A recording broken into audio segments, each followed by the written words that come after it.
O Lord, God Almighty, where does God dwells?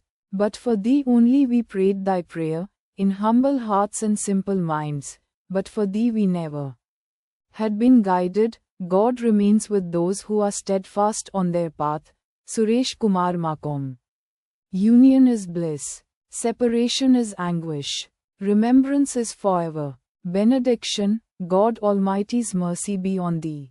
My teacher, Pujya Shri Raghavendra Rao of Raichur, Karnataka, India, and my Lord, Mahatma Shri Chandraji Maharaj of Shahjahanpur, UP, India, our Lord Mahatma Chandraji Maharaj, while welcoming the mankind for the spirituality and for practical experiences, he declares, the end of religion is the beginning of spirituality. The end of spirituality is the beginning of reality. The end of reality is the real bliss. When that too is gone, we have reached the destination. A forethought to read this sacred treatise. Thy sacred treatise to understand in right spirit correctly is rendered and explained in the method. About the method of practice, which is to be apt and proper of discerning the essence of meaning and understanding, which could evolve right interpretation, sowing the seed of conviction in the depths of the being, thereby prompting me to adopt the practice as you thought fit and proper is possible only by Thy everlasting helping hand and guidance with your love, not otherwise realized by me. Amen. Preamble. The dawn was consumed by the dusk. The sun set out into the depths. The darkness was set. My experience is, when the sun present, the sun who never sets, is there, how then the birth of darkness can take place? But to my experience, birth of darkness is taken place.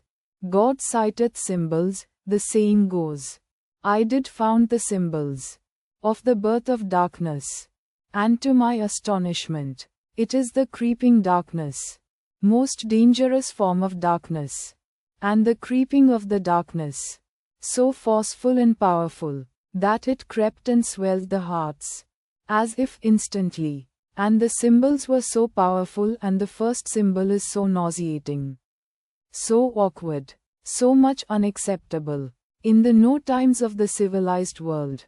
Such a ghastly acts, celebrations, taken place very soon after the physical veiling of the Son, of the Father, who dispensed the holiness of the Holy Spirit, of the holiness. It appears people enjoyed in the merriments of the celebrations of the Father. When the Father lost his only Son, for which the Father was lamenting and in severe anguish due to the loss of his Son, and those who gathered here and world over joined in gaiety in colors of purity, that too in pure white, merrily with the merriments, with the quotes and quotations. The birth of the Father who left his Son, who left in peace, having left his Son 23 years ago, is been getting celebrated on the eve of his dearest Son's departure from this world. In fact, he is the guardian. The Son was left here to look after and guard his subjects, his objectives, his aims, his goals and his purpose and mission. What to say of other symbols of God citeths? The saga of creeping darkness, gulping darkness, engulfing darkness is continued, and the darkness is perfecting its grip on the hearts and minds and the body, and into two of the being, resulting into loss of spirit of the Father, loss of spirit of his noble teachings, thorough erosion of principles of practice to the point and extent of scant respect of their existence even, and the absorption of darkness and the mergency of the darkness is so full, so complete, so in toto, that is, perfect state of darkness. Perfect darkness. Darkness perfected.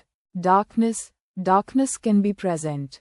When the Son is present, an individual can hold the darkness within him in the presence of the Son, and strange to the perception and observation, he consumes the light, power of the Son, and sustains the darkness, What great power and skill the said individual has evolved with the utilization of power and consumed the power to sustain the darkness, to maintain the darkness and continue the darkness.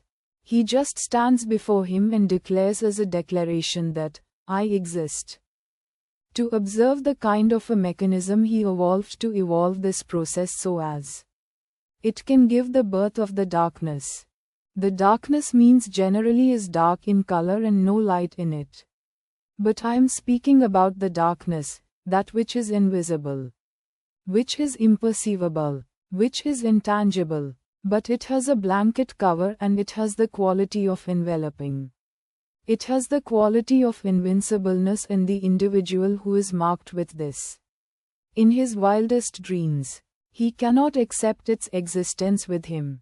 But if you see his conduct, his living, with a critical insight and observe of the core of the self, all the general rules of good, all the general moral supplications of good, all the general ethical supplications of good, in thought, in feel, in need, strangely they will not be available for the perception.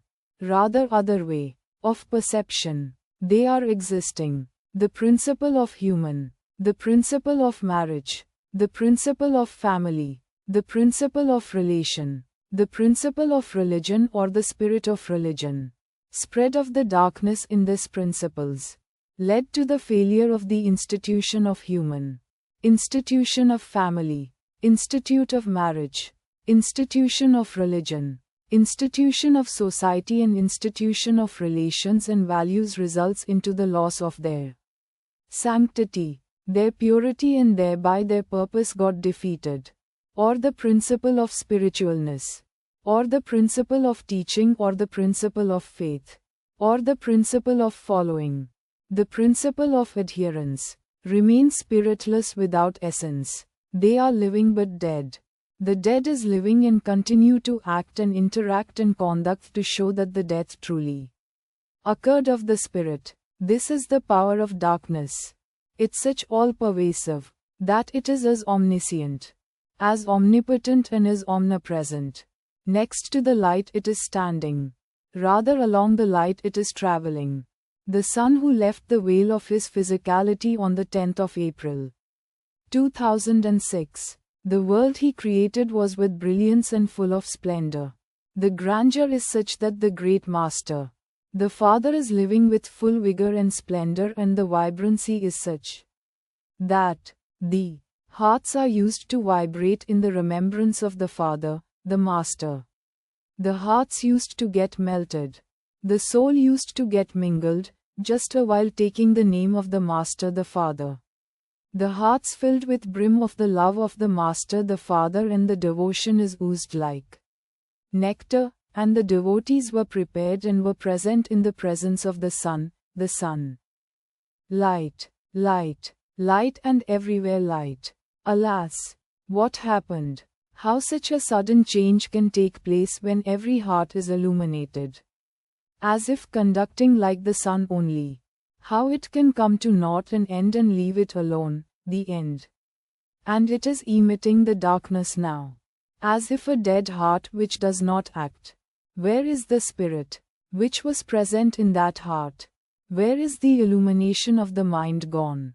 Where is the enlightenment, which the brain and mind is producing and even the being is producing? How to accept this reality? How to come to the terms with this state? I am baffled. I was searching for this cause, this reason and the basis for the sudden change. How can it be so perfect? How can it be so all-pervasive? How can it be so devastative, leaving only misery of an untenable level to any standards of human living? Leave alone of the spiritual standards. The truths are discovered, the principles are found, the aphorisms are framed, the governing laws are fixed, of the ultimate. But is there anybody who could say that they are realizable ones and they are practical ones and it is feasible to anyone to acquire them, and is there anyone who can bestow all of them upon a novice, upon a simpleton, upon a layman, upon a common man like you and me. When I posed this to the revered one, foot came the reply, yes, here is the Master, the God, the ultimate in human form present amongst us, who is accessible, easy to reach, a convenience provided by the God Almighty, nature. It is truly a concession which is my confession, given to the mankind to feel Him, to experience Him, to live with Him, the God. Then, is it not a concession?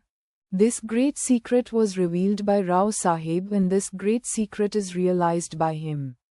This realized truth was his breath, was his life, was of his living and that was only getting transmitted to one and all and that is only the transmission, the transmission, which he knows. Other than this transmission there is no other transmission existing for him for the practical purposes, for the academic interest. He used to explain about the nuances of the transmission and intricacies of the transmission and ways of the transmission. He is the only existence. The dawn has taken place now. Dispelling of the clouds of the darkness has taken place. Light is visible everywhere and the realization dawned upon the events followed thereafter. The physical veiling of the Son of the Father, and that realization is He is the Spirit, He is the light, He is the enlightenment, His being is the form of illumination. His utterances are of Holy Spirit of the holiness. The sparkles of His eyes lit dead eyes to the light. The sound of His vocal cords sets out the rhythm of life and of the lub-dub of the dead heart even. The power of His mind sets in the power of mind itself in the minds of otherwise.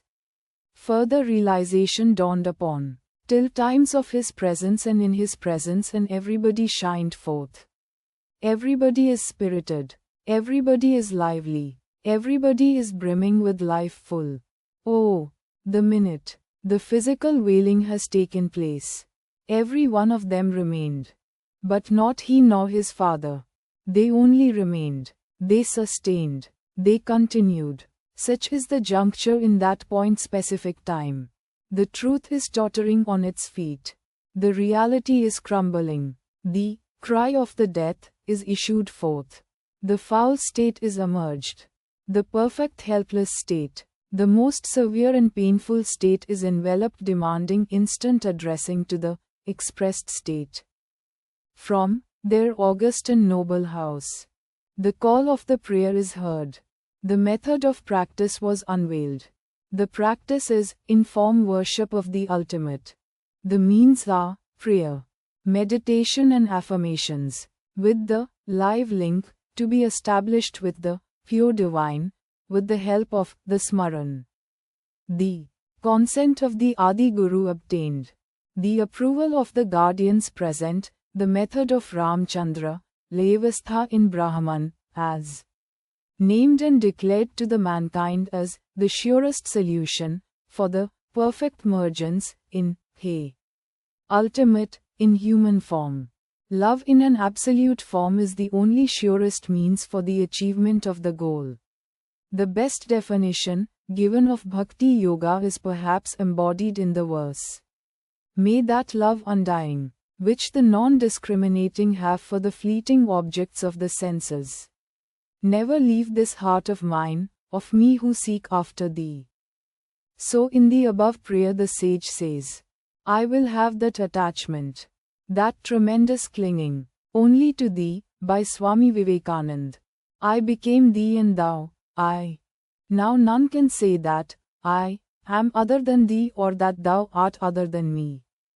The finality, the declaration of finality of love, is taken the form and the declaration is becoming one with the beloved. That's what exactly is revealed and that is the revelation. The lover and the beloved, both are losing their entity and their existence and the remaining is union. Result is oneness and the declaration is the one. That is what manifested.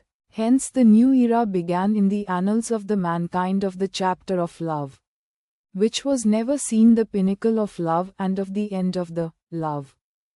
Now it is visible. A proof was left with the finality. It remained as the unchallenging evidence, and that is, the love of Shri Babuji Sahib for Shri Lalaji Sahib.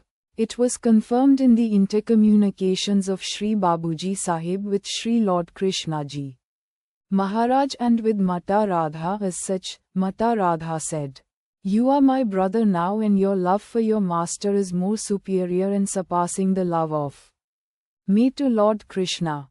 In the utterances of Rao Sahib about Shri Lalaji Maharaj is everything and anything is Shri Lalaji Maharaj only in the existing is only Lalaji Maharaj. In the method of meditation prescribed by Babuji Sahib is divine light in the heart. The divine light is Shri Lalaji Maharaj only. The prayer which Shri Babuji Maharaj offered and addressed is to his master only. O Master, thou art the real goal of human life. We are yet but slaves of wishes putting bar to our advancement. Thou art the only God and power to bring me up to that state. It is what the above prayer is communicating to one and all. Is it not full and final statement of his oneness? His fruit of love or result of love? In the eyes of Shri Babuji Sahib, what Shri Lalaji Maharaj is. In the following para extracts from the book of The Truth Eternal, we can feel amply the love of him, of the era of Adi Guru Shri Ram Chandraji Maharaj, Lalaji Maharaj, of Fatehgarh, UP, India, 1873, the 2nd of February 1873. The life and living, at the age of 7, within 7 months period, his making, his learning, and his achieving of the supreme goal set. First and only time he came to this world, the divine light. He is loved by both Muslims and Hindus. He started gracing the world openly, and he named it as a training for the particular people in for the specific purpose. From the year 1914, he is training his followers under the method of practice which is named as Sant Mat, up till the divine light, the ultimate reality, ceased to grace this earth with his material presence on the 14th or the 15th of August, 1931. Vare wasl chun shawad nazdik. Atishe shauq tez tar gardad. As the coveted hour of merger with the beloved gets nearer, so increases the fire of desire of him. Truth eternal, the special personality, the divine light, who brought the tidings of existence of transmission, pranasya pranha, back, homecoming, to the mankind, which was lost and forgotten in the very land of its birth. With the special will which is at his disposal and with the help of the transmission, he used to effect and achieve results of cleansing of inner self, making, preparing of the being, proper and befitting. He used to advise certain people to do japa, mantra, pathana, adhyayana, meditation of Om, Gayatri, and to some aspirants, he used to ask them just attend the satsang. Lalaji considered spiritual perfection to be based on 3 things. Truth eternal. 1. Love for the Master. 2. Satsang with the Master. And 3. Obedience to the Master. People of any caste or creed, followers of any religion whatsoever, who had a thirst for reality could get training from him. He employed different methods of training for different persons. He believed in religious books of all the dharmas and respected all the saints. Training was imparted according to the capacity of the disciples. Stress was, however, laid on receiving the grace of the Master, participating in the satsang and meditation on the heart, and regarded the meditation on heart as the real sadhana. He attached great importance to the prayer. Supra-cosmic center, the central region, was the fabulous discovery, which existence was hitherto unknown to the mankind, and he made it possible to reach the central region with the body while living in this world.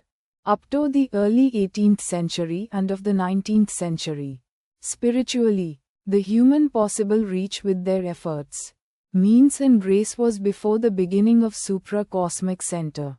The reach to the supra-cosmic center was not possible by any other means. That too with body, because, with the body, while living in this world, if attempts are made, the result will be shattering of the body. The life flies off. Death is instant. In the traditional texts, Pind Desh, Brahmana Mandal and the Para Brahmana Mandal, which is the sum and total of spiritual spheres and expansion and existence. In one word, all the defined states put together is the God, the Almighty. Shri Lalaji Maharaj, the divine light, Adi Guru, did bestow highest spiritual states to some of his disciples and empowered them with the power of transmission, limited and to the extent to impart the training, basically to achieve the objective of inner cleansing. And in some, he bestowed the power of cleansing as well as preparing. And to some, cleansing, preparing and also making as befitting and proper, which state as he, Lalaji Maharaj, deemed fit and proper. They were called as trainers and couples of them are also named as preceptors. Ramchandra Ghar Ka Chirag Banega, Shri Lalaji Maharaj. The era of Shri Lalaji Maharaj had begun on the 2nd of February, 1873, ceased to grace this earth on the 14th or the 15th of August, 1931. Ramchandra Ghar Ka Chirag Banega, Shri Lalaji Maharaj. On the night of the 14th of August, 1931, at 1 a.m., the ultimate reality ceased to grace this earth physically, only to exist spiritually and eternally. The occurrence of transfer, occurrence of becoming, occurrence of oneness by way of occurrence of transfer in entirety of everything is present. From there, the presence left. Here the presence felt. Presence remained. Only the presence remained. The revelation. I became thee, and thou, I. Now none can say that I am other than thee or that thou art other than me.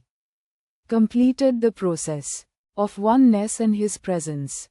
The light of the house of Sant Mat is Ramchandra, whose era begins now.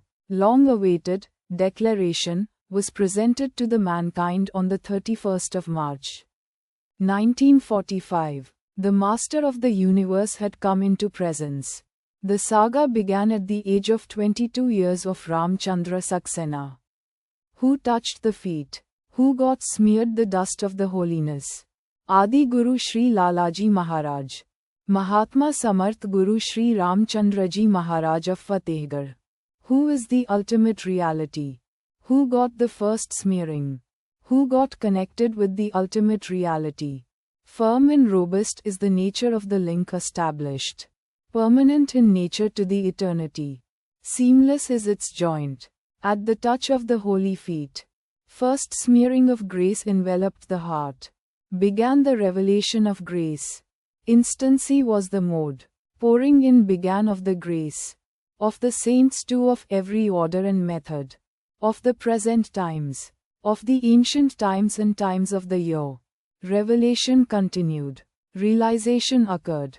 Head smeared with the holiness holy dust. Mind was made. Brain was prepared. Transfer and transformation completed. Existing existence realized. The process of enveilment only left and remained, but continued of the Lord. The Lord present was in waiting. Waiting to be declared. The Lord is present and also the Lord is existing.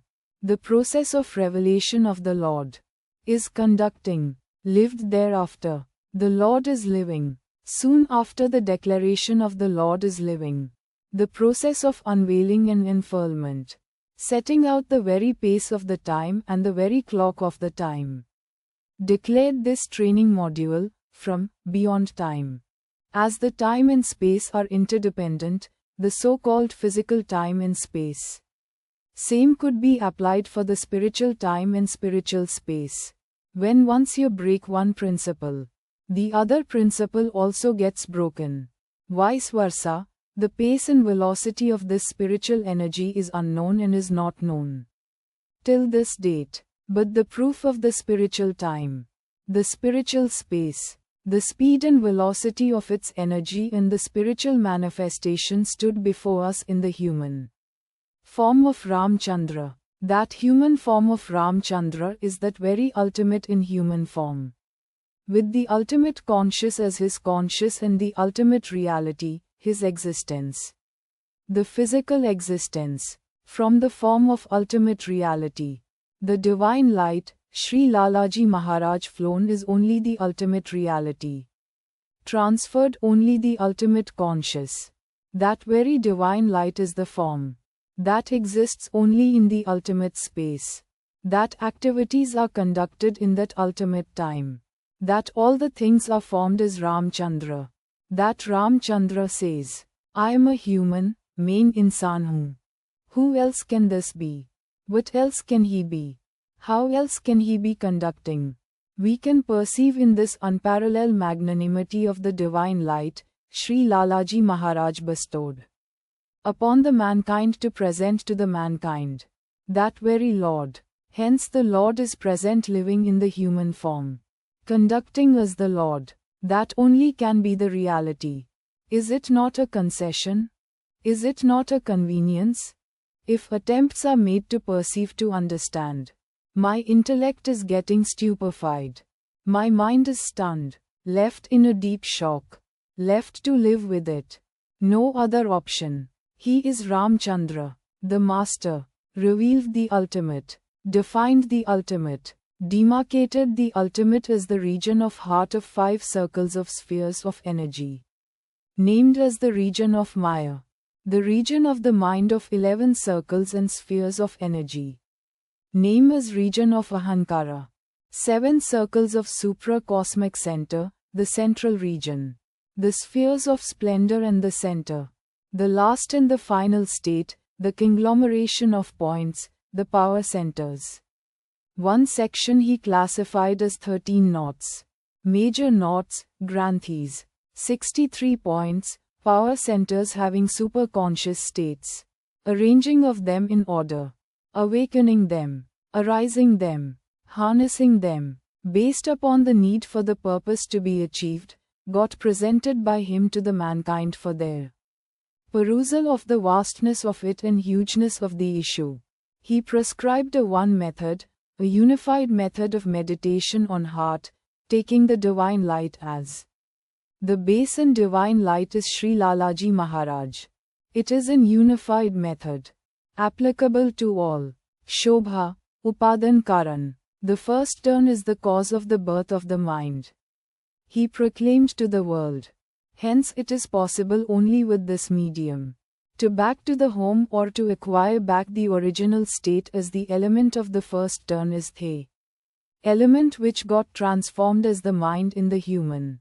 It is his discovery. It is he alone could trace the source of the mind and the identity of the mind, and he is the personality who could discern the quality, quantity, substance of the mind. He identified and marked the power, marked the energy which is all-pervasive, which is omniscient, omnipresent, omnipotent in the human, and that energy he named as thought, and he said that that is the thought power, with the help of which man can go down to any depths and can create any depth of low, and he can keep on creating it, with the help of the same energy.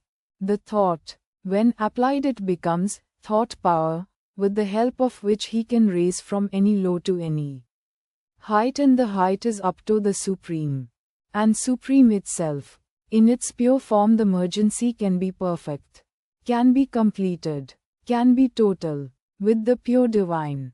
This is his exclusive discovery, and it is the greatest revelation to the mankind. He released the bond of secrecy. He released it from the slavery of few. He opened the gates for one and all. He released this from the clutches of secrecy. He liberated this from the clutches of secrecy, paving the pathway for the free thought and free mind, breaking all the barriers, and it became an open source. It became a free source and open to all. Free for all. Realizing the Rigveda mantra in toto, let the noble thought comes to me from every nook and corner of the world, he laid roads for the pathway of free thought and free mind. For the free flow in consumption, and further he realized with this liberation. The Vedic aphorism, Vasudeva Kutumbam. He realized this and opened the gates for one and all to realize this. He gave the profile of the mind. He created two sets of principles. And the primary principle of training. He named it as principle of prefect. And the final principle, he named it as the principle of preceptor. Accordingly, he prepared primary manual for the principle of prefect. He prepared the final manual for the principle of preceptor, which were revealed in his clairvoyant state for the training purpose to prepare the trainee. Hey! Principle of trainee, he set, standardized and perfected for his purpose only. The principle of prefect and the principle of preceptor are evolved. And in both the principle of the trainer. Primarily the principle of trainee only exists. When this principle of trainee only is perfected, then only any possibilities of enactment of further principles is possible. He prepared the trainers and helped the trainers by bestowing on them the needed power. Power in itself, power center in itself, region in itself, sphere in itself, conscious is in itself, superconscious is in itself. They present themselves as the principles and they are formidable principle. There is no leverage. There is no elbow space of adjustment in it or of it. Precise they are. Hence, to meet, to interact with them with the precision is precise. And the precision has to be perfect. Means to say perfect precision. Perfection with the precision of the principle is the need of the hour. Hence, the principle of trainee has to be perfected first with the precision. So, the module of training also should be perfection personification. Precise principle. Then only it is possible to prepare the trainee principle. The trainee, the trainer of primary, the trainer of final, the purpose. If all are precise, if all are perfect with the absolute precision, the birth of excellency takes place. And the results can be named as excellent. Only then, you can attempt or you can dare to attempt to touch the principles of power. In order to harness and utilize. For the supreme purpose. Under the supreme guidance of the Supreme, the Master, the Guide, the Gurudeva, the Lord. He enacted a training module and it is a training principle. He embedded in that training principle. Embedded. The prayer the principle. Meditation the principle. Supposition the principle for the meditation. The principle of cleaning. The process. The principle of prayer molded for the bedtime and named as the bedtime prayer at that juncture. Concludes with the submission and surrender of his day through activities and ending up in seeking. Strengthening of resolve to remain steadfast and get linked with the pure divine. During the wakeful state of the day, a principle of constancy is enacted for the sake of remembrance. And that enacted principle is remembrance, which should be made constant. i.e., the principle of constant remembrance. एक लायक औलाद से खानदान बनता है, घर का चिराग रामचंद्र होता है. A revered one makes the place revered. Quote, of the royal blood, of the noblest parentage, wisdom and maturity of wisdom is flowing like a blood in his system. A glance or passing wink of his eye is a snapshot of a vision of the situation. Crude to say, real-time understanding. His understanding is understanding, comprehending, solution, enactment of process of solution. Meticulously initiated action with an impeccable perfection. As a simple direction from the very ultimate. And the choice is just to abide and to follow the command.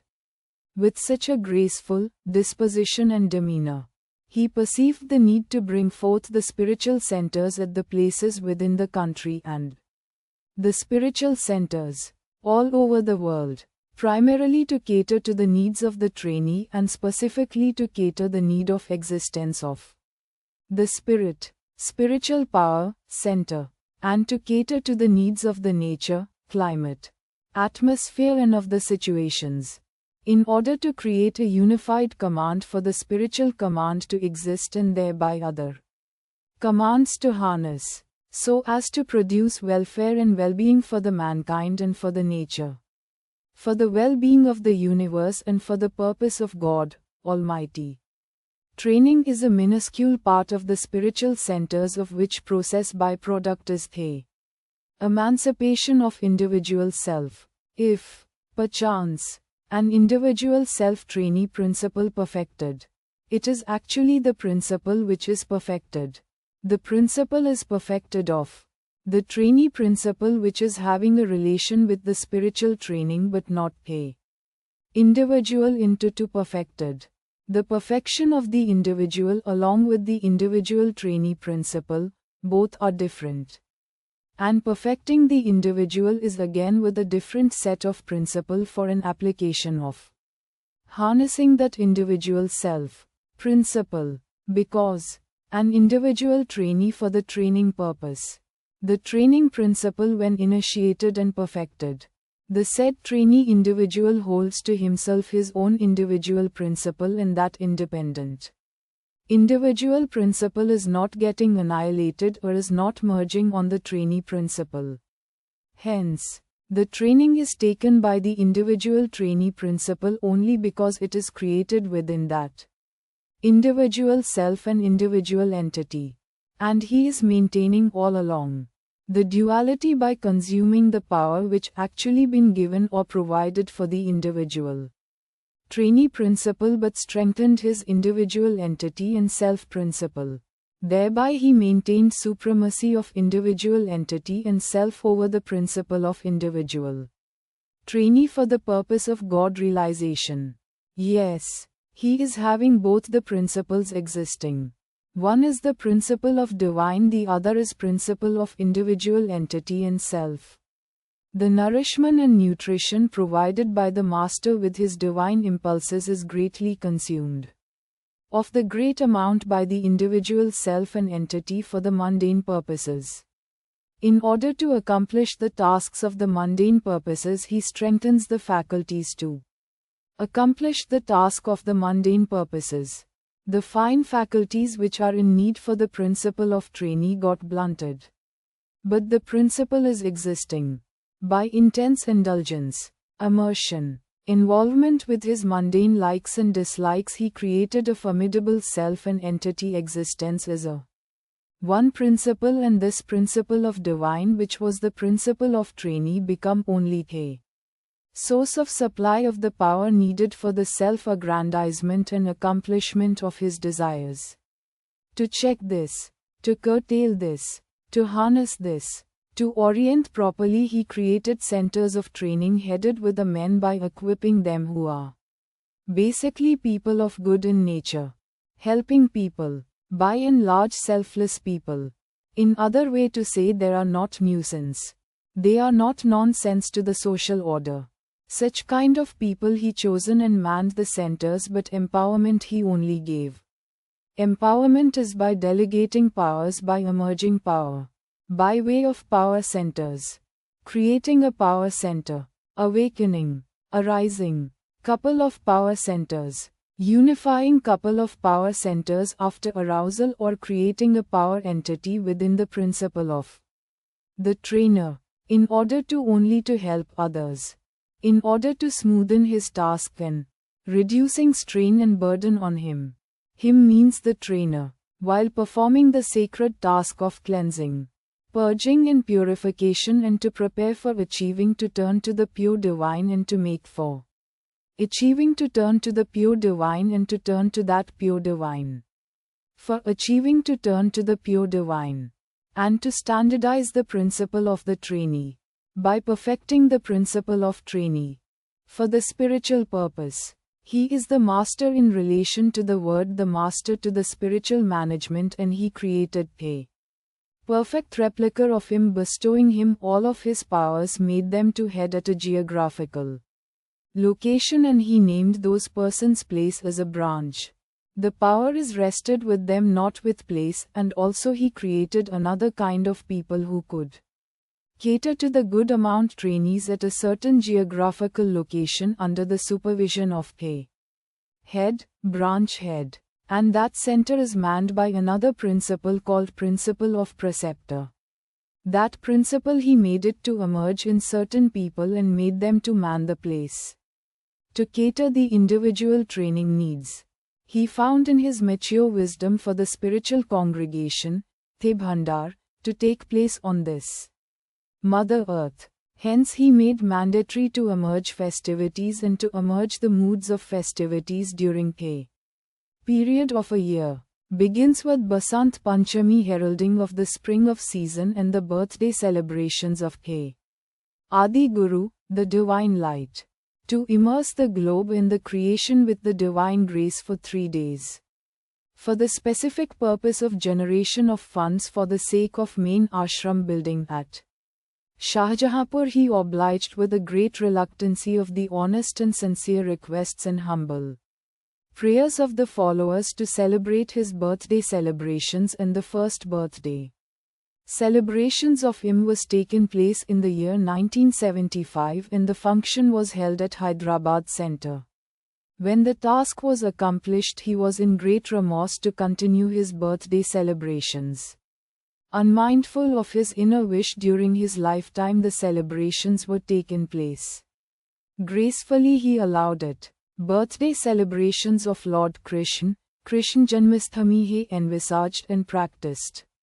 Later he introduced Founders' Day celebrations, local center celebration, to attract the divine grace. In all these celebrations, attracting the divine grace, allowing the divine grace to descend, and he used to offer the bhog to the guardians of the method.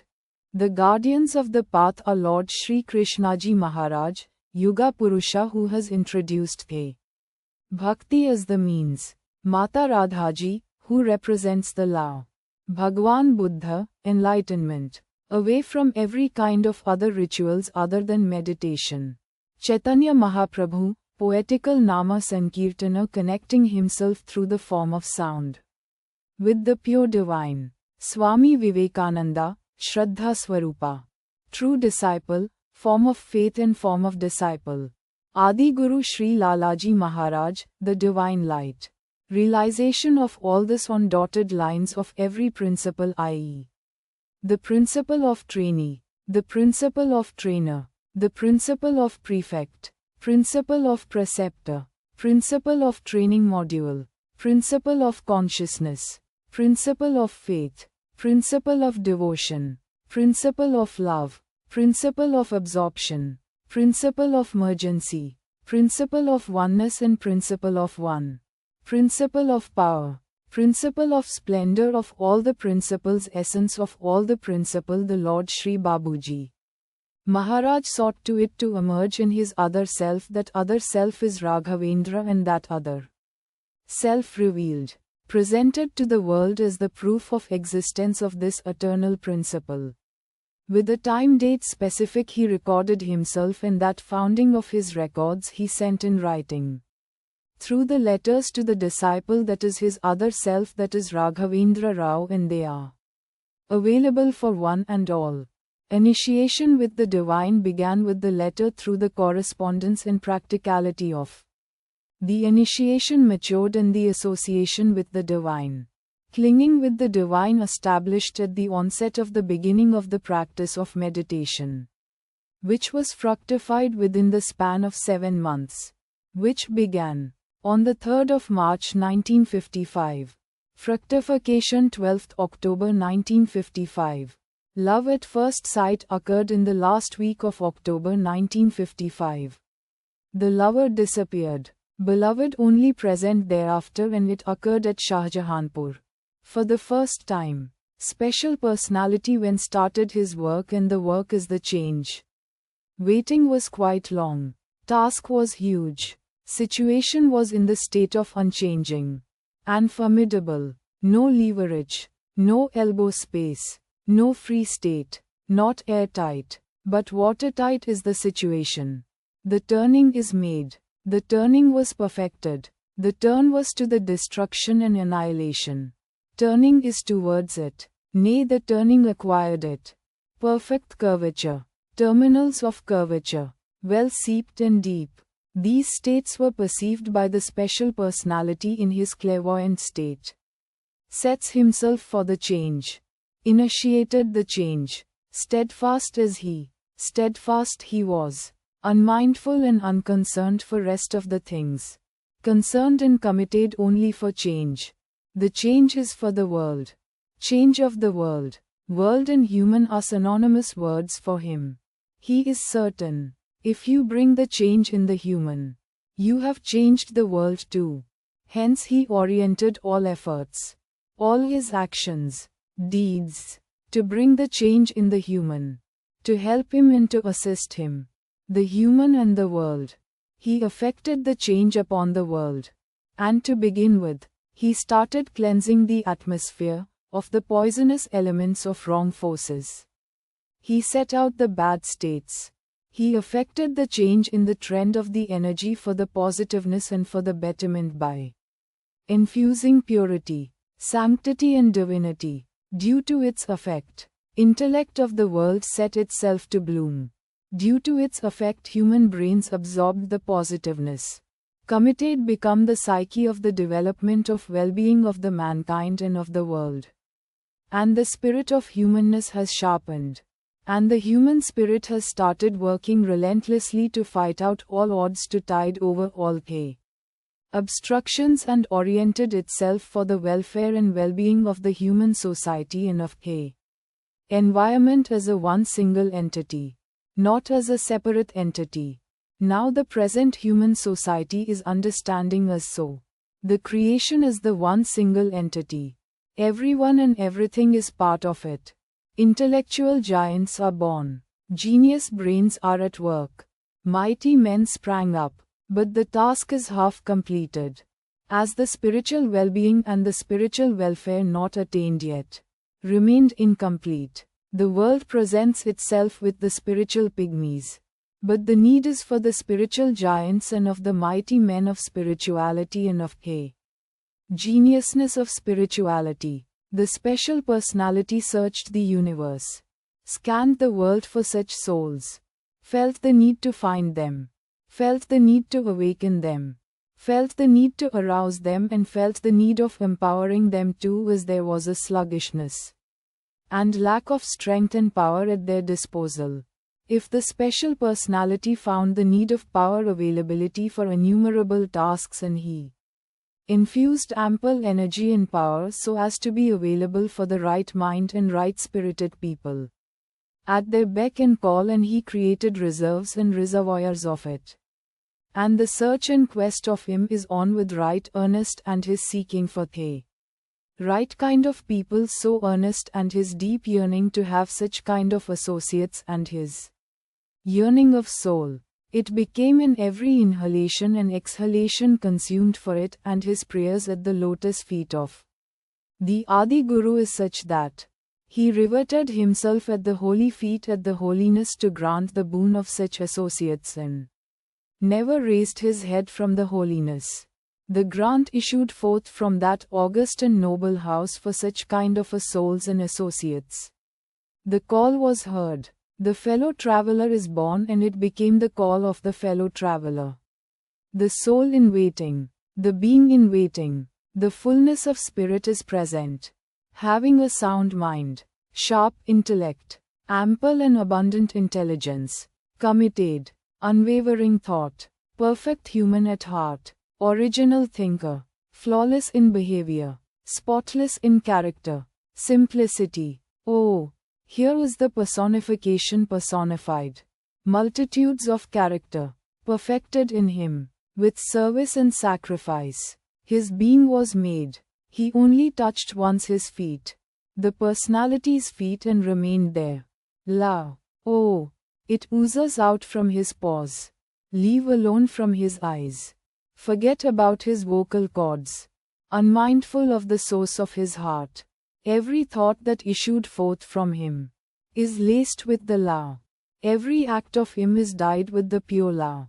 Every gesture of him, love is in motion. Every frame of his conduct is made with love.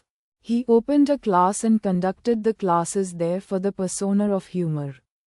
Individual of wit, laughters of students, bunches of smiles, bouquet of hilariousness, filled with buckets of joy. They all learn from him rudimentary principles of the subject matter in every session. The member students are humor, wit, smile, laughters, hilarious, who regularly comes to his class, learns the rudimentary afresh, every session, every day, raise of his eyebrow, raised with a compassion, turn of his head, flow of love is turned. The very Mani moved with the dispensation of love. That love itself became momentum and motion. The love of his master and the love for the special personality. Just met him and the eye is gone. Only these things remained. The divine is in action. The action itself is the divine. Who is he? Who is the special personality? Who is the master? Master is Ramchandra of Shahjahanpur. The special personality is Ramchandra of Shahjahanpur. Then who is the one that met him? That is Raghavendra. Who had gone? That is Raghavendra. Who remained? That is Ramchandra. Who continue to remain? The Ramchandra. Who inhales and exhales? The Ramchandra. The gospel was made available. The gospel was made to spread. As the gospel was descended and revealed by Ramchandra. The time has come to spread in India, in general and in particular into the world. Specifically, for the South India, it is the Raghavendra who took the mantle of spreading the gospel and he reached every nook and corner. He spread it across the Deccan plateau, evenly covering by remaining odd to every other person. In those times where the word meditation is Greek and Latin and those times were filled to the core with a superstition of highest degree and the pinnacle of its height is complete and there is nothing beyond, nothing above it, and this superstition is like an infectious disease, incurable disease, like a terminal disease eating into the vitals of human society, absorbing within every religion, every sect, every order, every means of religions or of spiritual, and no escape for any so-called godly means. It was those times. The literacy rate was 5 to 7%. That 5 to 7% literacy rate is not a confident utterance but a guesswork. For the female literacy, there is no acceptancy. Providing literacy to the female children was a taboo. Leave alone sending the female children for athletics, for sports. Sending them to the college was a Herculean task. Sending them for a job was a forbidden task. Child marriage was rampant. Widow marriage is non-existent, howsoever cruel may be the life in the hands of the husband. The divorce was non-existence. Infant mortality was at its peak. Prenatal, postnatal child care was tradition-based. Closed its door to the modern medicine. Sexually transmitted diseases, STD, was at peak. Unsafe sex, unsafe unending indulgence was at its high. No room or scope for the civic sense in the human society. Cleanliness is next to godliness was a forgotten slogan. Training, the very word left the dictionary of human living book. Hence, no skills, no expertise, group of people. The result is no useful and productive contribution to the society with able-bodied mind people. Though having able-bodied mind people, religiosities, orthodoxity, religious animosity, untouchability, inhuman cruelty in the practices were at its peak. Such was the times in society when Rao Sahib took the mantle to spread the gospel. For those situations, for those circumstances, for those conditions, to effect a change, and the change has to begin from an individual. For all these evils, spirituality is the solution. And the spiritual solution is only the best, and to bring the spirit or spiritual well-being of an individual is only the surest means, which he deduced in his mind and found the meditation is the best solution. The gospel is humanness, the faith in the humanness, faith in the God, the faith in the Master. Believe in yourself and trust that you are human. Faith in the humanness of you, that humanness is nothing but the essence of godliness. To remain and to sustain the humanness, need to remain with it is essential. To remain with it, you have to practice it. As practice makes the man perfect, then to practice, you have to feel it, and to feel it you have to experience the heart, and that heart should be filled with it. Then only you can feel it. And to fill it, you have to initiate the systematic procedure, and that should be divine ordainment, and that ordainment emergence should be from the core of the heart, and that should be the heart-based method, and that is what the meditation which is based upon the heart, given by Babuji Sahib, initiated by Rao Sahib, relentless while working, effortless in efforts, untiring is his being, unmindful of obstacles, no considerations of difficulties, meaningfulness in approach, committed to the cause, always available, remains ready to begin, any time, any task, methodical and meticulous in job, dedicated with the devotion, for the purpose, no mean anywhere, mane is means only, flawless in doing, spotless in conduction, all time, all place, all while, for any task, a willing instrument, be it spiritual, be it nature, be it divine, be it mundane, be it organization, be it administration, be it finance, be it philosophical, anything and everything, that is what is Raghavendra Rao. In the eyes of his master, Raghavendra Rao is his master's voice, the supreme servant of him. Raghavendra Rao address is another address of the Ramchandra, of the headquarters. English saying, officers are born, not made.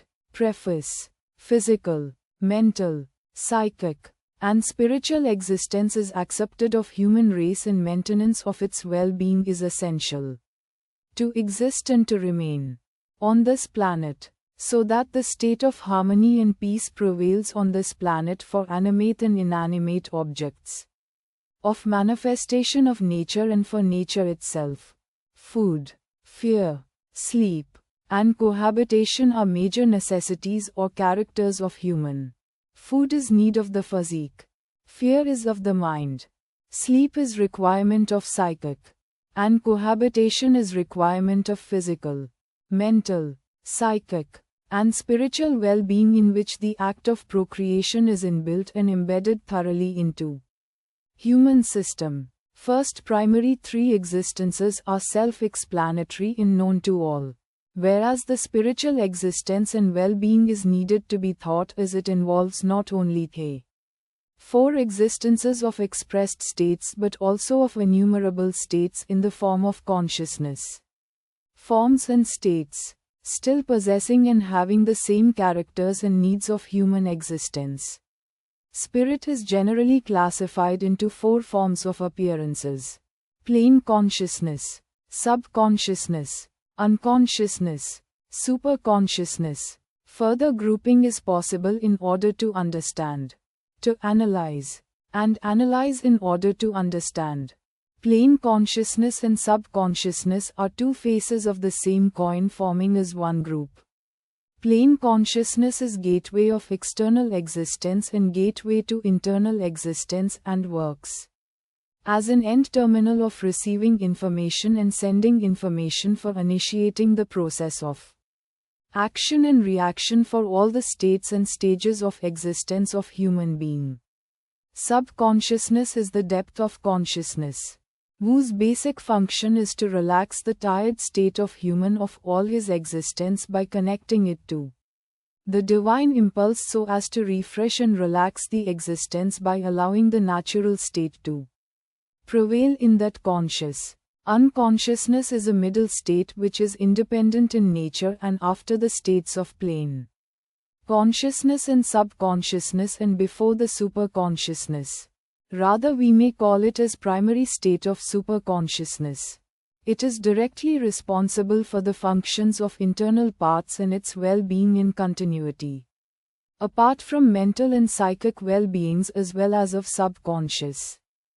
Superconsciousness is the state which can be given as gift by an able and capable master of yogic science of superior order. Who? Which type? Very few times. This world becomes befitting to receive such a personality and method. What is superconsciousness? Where does it exist? Is there any practice prescribed to experience it and to acquire the same state? Why, first of all, we should think of that state of consciousness and seek to experience it? What way this is related to the mundane world ongoings? Too many questions and too complicated? Then, how? Superconsciousness is the mother of all consciousness and the source of existence and sustenance and functions of all, of past, present and future. It is all-pervasive and only Sri Babuji Maharaj prescribed that method of practice and made possible to acquire it. The physical body can exist only on this mundane world and consciousness is part of the spirit. Seeking doesn't grant us eligibility criteria, rather deservingness is.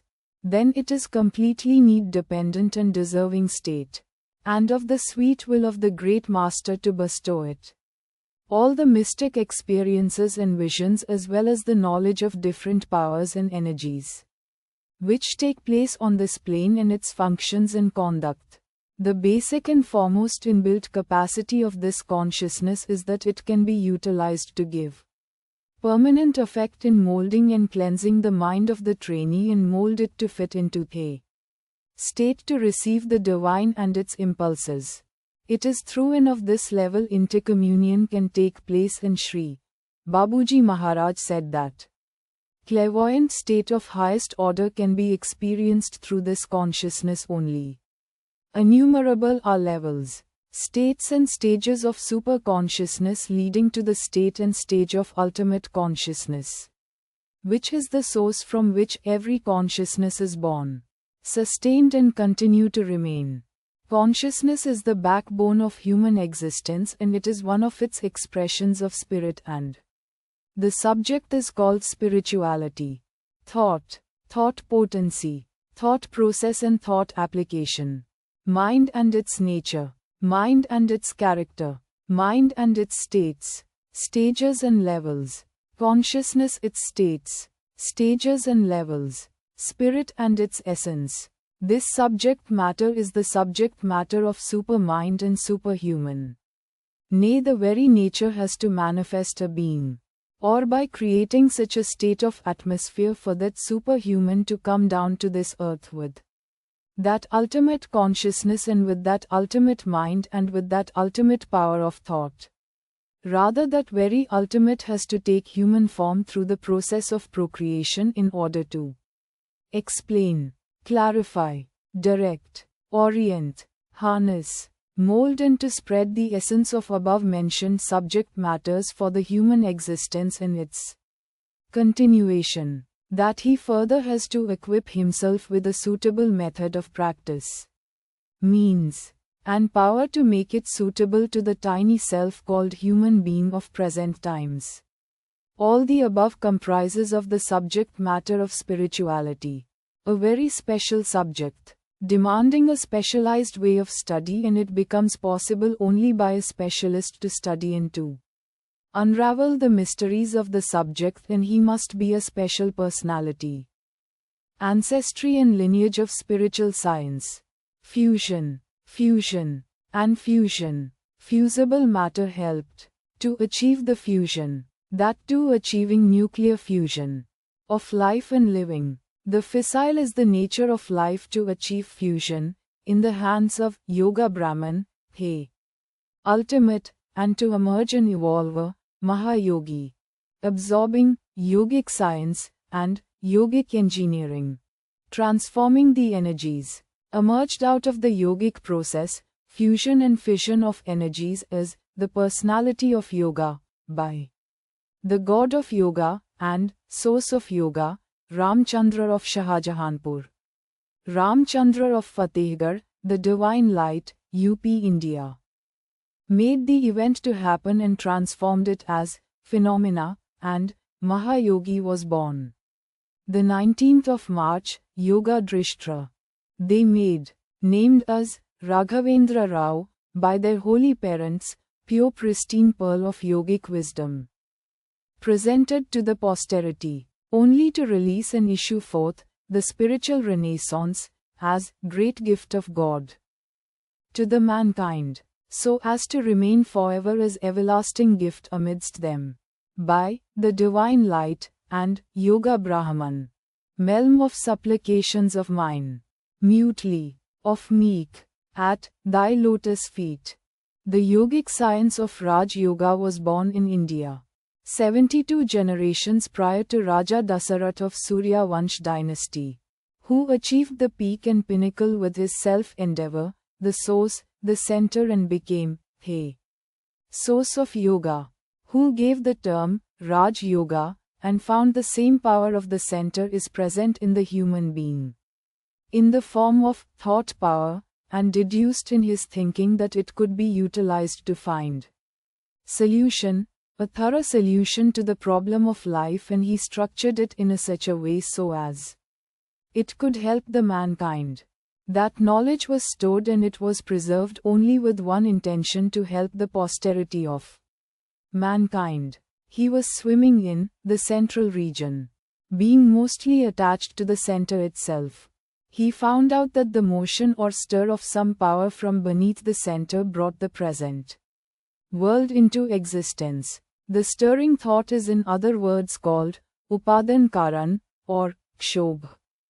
This power, he named it as thought power, and he found its power is unlimited. And it is kingly thing in us. Hence the process of using is called Raj Yoga.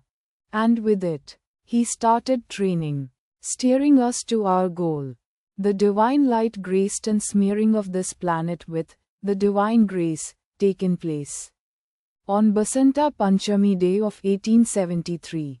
The day and date is the 2nd of February 1873 at Farrukhabad, UP, India. A nature's prodigy, and named as Ramchandra, and his visit is strictly restricted to the planet Earth, only to upliftment of mankind, out of oppression, out of darkness, which is his child's play, and he was awakened to the divine conscious while he was playing with his mates. When awakened, adjusted accordingly his life, and he realized himself, and to equip himself for the greater task ahead, in realized and attained perfection in only 7 months, really an unparalleled example. With him dawned the new era of yogic training through transmission, Parnasya Pranha, of which he was the master. Birth of Tarna's missions heralded an era itself. With the help of thought power, transmission, the training module was etched out, and with this way, he made it possible that a man could attain perfection in one life only, while leading a family life in Grahastha ashram, by simplifying the methods of spiritual training to a great extent and adjusted them to suit the requirement of the time. Among his innumerable researches in the spiritual field, one is given under the head of Central Region, in the book of Efficacy of Raj Yoga in the Light of Sahaj Marg. Brahman, the ultimate in human form, read, studied, reached and mastered and traversed the entire distance of and up to the ultimate, and expressed it as 3 regions: the region of heart, the mind region, the central region, and the center, and by way of stages of power 13 kNOTS with 64 points of concentrated power centers, after which, the final state, and the journey. He named it as towards infinity, and when asked for explanation of them he took the help of philosophy and named it as the philosophy of Sahaj Marg, and when inquired about the vibrations he expressed his direct perception, which depends upon the study of nature which was revealed by means of vibrations, and further cautioned that it is not only difficult but almost impossible to express them adequately in words. True love cannot be expressed by words. This is the very reality which is inexplicable in any way. And he said it that as reality at dawn. Contents 1. Synopsis. Mission and objectives. Principles of practice. 31-2. Genesis. 36 Shri Lalaji Maharaj, the Divine Light. Adi Guru. 37b. The Lord, Ramchandra. 42c. Gurudeva Pranya Swarupa, Raghavendra Rao. Point 48. 3. The process of revealing of Layavastha in Brahman in Mahatma Samartha Sadguru, Paramapujya Shri Raghavendra Rao Sahib. 54-4. The transmission, the soul. Point 565. Introduction. Point 586. The central reality. 64-7. The heart. 65-8. The method of Ramchandra, Layavastha in Brahman, to be one with the ultimate. Point 689. Practice of meditation. 69-10. Affirmations. Point 7011. The preparation. Point 7412. Aspect of Raja Yoga in the light of Layavastha in Brahman. 79-13. Constant remembrance, Nirantara Smaranam. 96-14. Bedtime prayer. Point 98-15. Be connected. Be connected. Process of enactment of the method of practice. 99-16. For thy passing wink of yea. A solemn prayer. 102-17. Dharmam chara, satyam vada, satyamev jayate. 104-18. Directions to follow soon after the completion of an individual meditation session or group meditation session. 114-19. Affirmations, comprehension and purpose. 116-20. My experience about cleaning. 127-21. My feeling about prayer. 129-22. Turning to the heart. 131-23. The need of Guru. 133-24. Help of the trainer. 136-25. Practice adoption help, nichore essence of the practice. 154-26. Pragmatic insight of contents used. 160-27. The philosophy in the light of the method of Ramachandra, Layavastha in Brahman. 179-28. Declaration. 188-29. Epilogue, feelings. 190. Synopsis. Mission and objectives. Principles of practice. To spread Brahma Vidya. To remove oppression from the oppressed. To assist those honest and sincere seekers on the path of God realization or self-realization. Within short span of time or within this very life. Goal of human life. Layavastha in Brahman, to be one with the ultimate. This is the in-form worship of the ultimate. The ultimate. Thou art the only the existence. Thou art the only the truth. Objectives of the method. In the voice of my Gurudeva. The I is nothing but he alone. The he is nothing but the ultimate. The ultimate is nothing but Ramchandra in human form. And Ramchandra says, I am human, main insan hoon. My Acharya Deva Mahatma, Samartha Sadguru, Parma Pujya Shri Raghavendra Rao Sahib said, I is nothing but he alone. He is nothing but the ultimate. The ultimate is nothing but Ramchandra in human form. Ramchandra says, Main insan hoon, I am human. I means oneness, i.e. body. I, self and existence. He means the cause and effect for I, and the result is I, and it is the basis and base of I. And I can be termed as an extension of he, and may be said as he alone, i.e., I is nothing but he alone. The need and necessity of the Brahman, the absolute, the ultimate, is for the emergence of creation. And the goal, aim and purpose of creation is to bring out or create the pristine pure pearl, the human, who could spell the existence of the absolute, the Brahman existence. Such a one to be emerged by the state and stage of he, which state and stage could be termed and said as intermediary state and stage, and named as he, between human, he and the absolute. The he is nothing but the Brahman, the absolute, the ultimate. Practice of the method. 1. Begin and do your meditation before sunrise for about 45 minutes to 1 hour.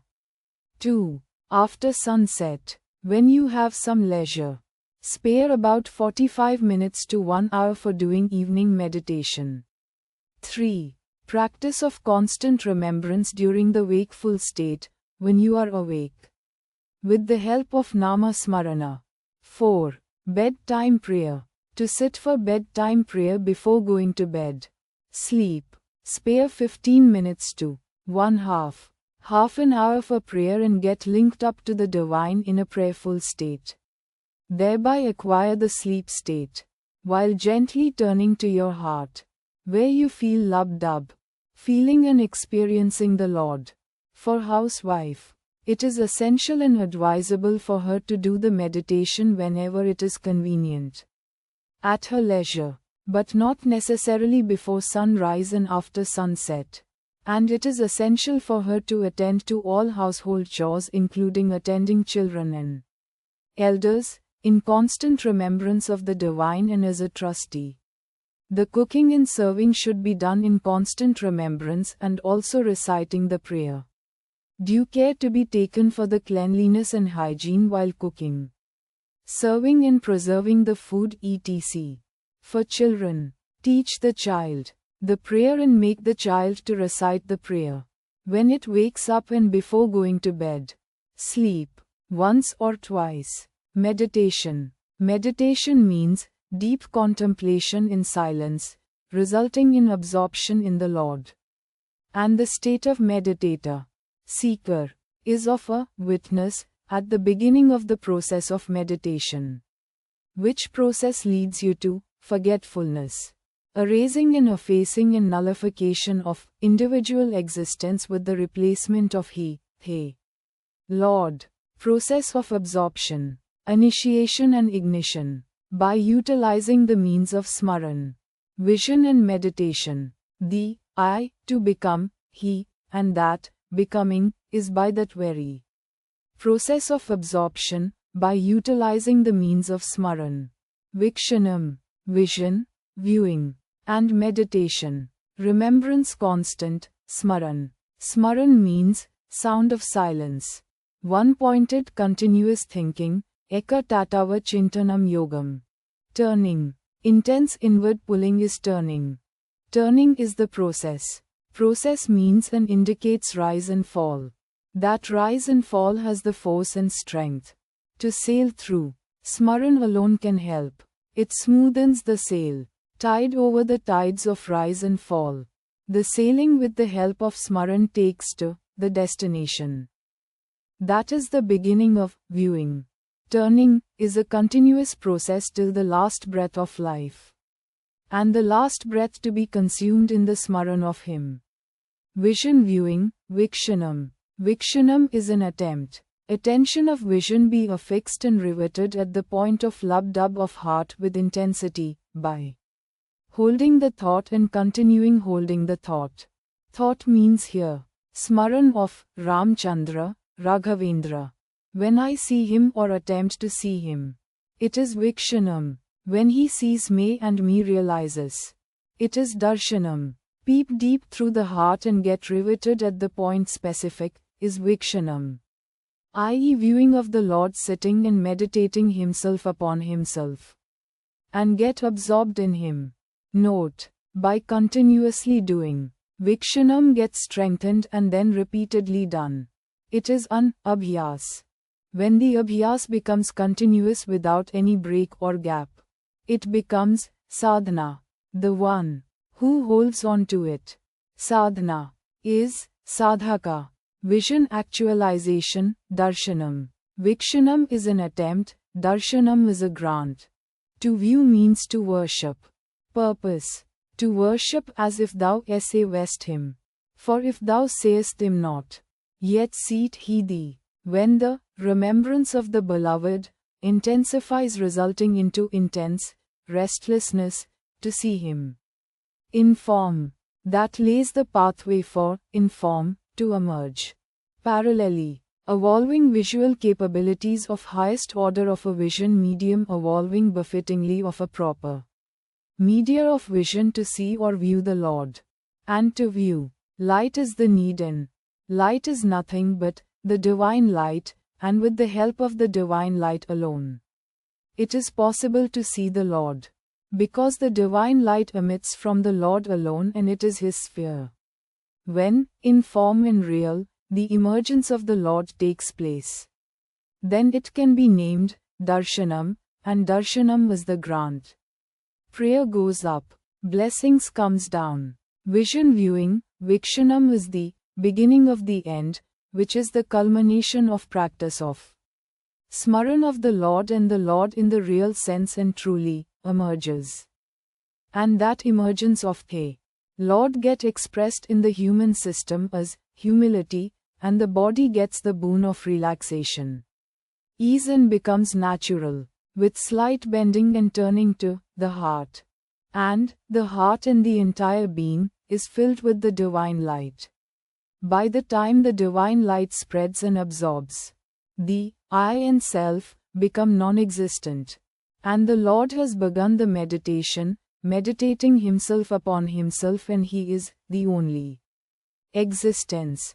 And the perception of light and presence of the Lord is also lost to the perceiver. When the intensity is increased to such an extent and the process of absorption is set into motion, the perceiver got absorbed in the Lord. Now, neither there is smaran, nor vision, nor meditation. That is called the real and true meditation. Essence realized, spirit actualized, benediction formed as transformation. The in form and real emergence of the Lord. When takes place, the being experiences instant transformation, and this is the meaning of Mahapurusha Darshanam. Kim Phalam, which makes the being proper and befitting to get absorbed or to get merged in the Lord. After sufficient amount of time, the abhyasi spends in the state of absorption, and gradually he recedes back with a fresh state, again to continue his abhyas only, i.e., to be one with the ultimate. Again, constant remembrance. Constant remembrance means the live link with the divine, constantly and continuously during a wakeful state. It is continuous meditation. Meditation at the specific hour is one-time intense charging of the process of constant remembrance. The spirit of constant remembrance is deep acceptance in the depth of one's being, or taking deep impression of the Lord of his greatness, simultaneously realizing his own finiteness, experiencing the infiniteness, which transforms the conscience, giving imperience without conscious awareness, but coming to his own experience. Note, just gently turns to his heart. To say in one word, intense inward pulling. By heart the affirmation and the prayer with comprehension. Begin the meditation uttering the affirmation once or twice with the prayer. Recite the affirmation in the middle of the meditation. If you are unable to stay steadfast of the meditation, this is the in-form worship of He ultimate, and the ultimate in human form is Ramchandra. Genesis. Shri Lalaji Maharaj, the Divine Light Adi Guru. The Lord, Ramchandra. Gurudeva Pragnya Swarupa, Raghavendra Rao. The Divine Light. Adi Guru Shri Lalaji Maharaj. Mahatma Samarth Guru Shri Chandraji Maharaj Fatehgarh UP. India. Advent of dawn. It was during this era of hopes and fears, skepticism, misguided beliefs, uncertainties and suspense that the divine light descended on earth on the auspicious day of Basant Panchami, February 2nd, 1873. Samarth Guru Mahatma Shri Chandraji was born at Fatehgarh in the state of Uttar Pradesh in India. A silent promise made by nature. A disguised hand was extended for help and, though unknowingly, humanity set about throwing off its load and freeing itself from the iron bands it had itself put on. At the age of 7/8, he had an inner awakening and divine guidance to refrain from his childhood childlike and to turn to the divine awareness, and the communication was clear to him that he has not come to this world to engage himself in childhood child-like activities. He was asked to refrain from them and turn to the divine consciousness, and he did it.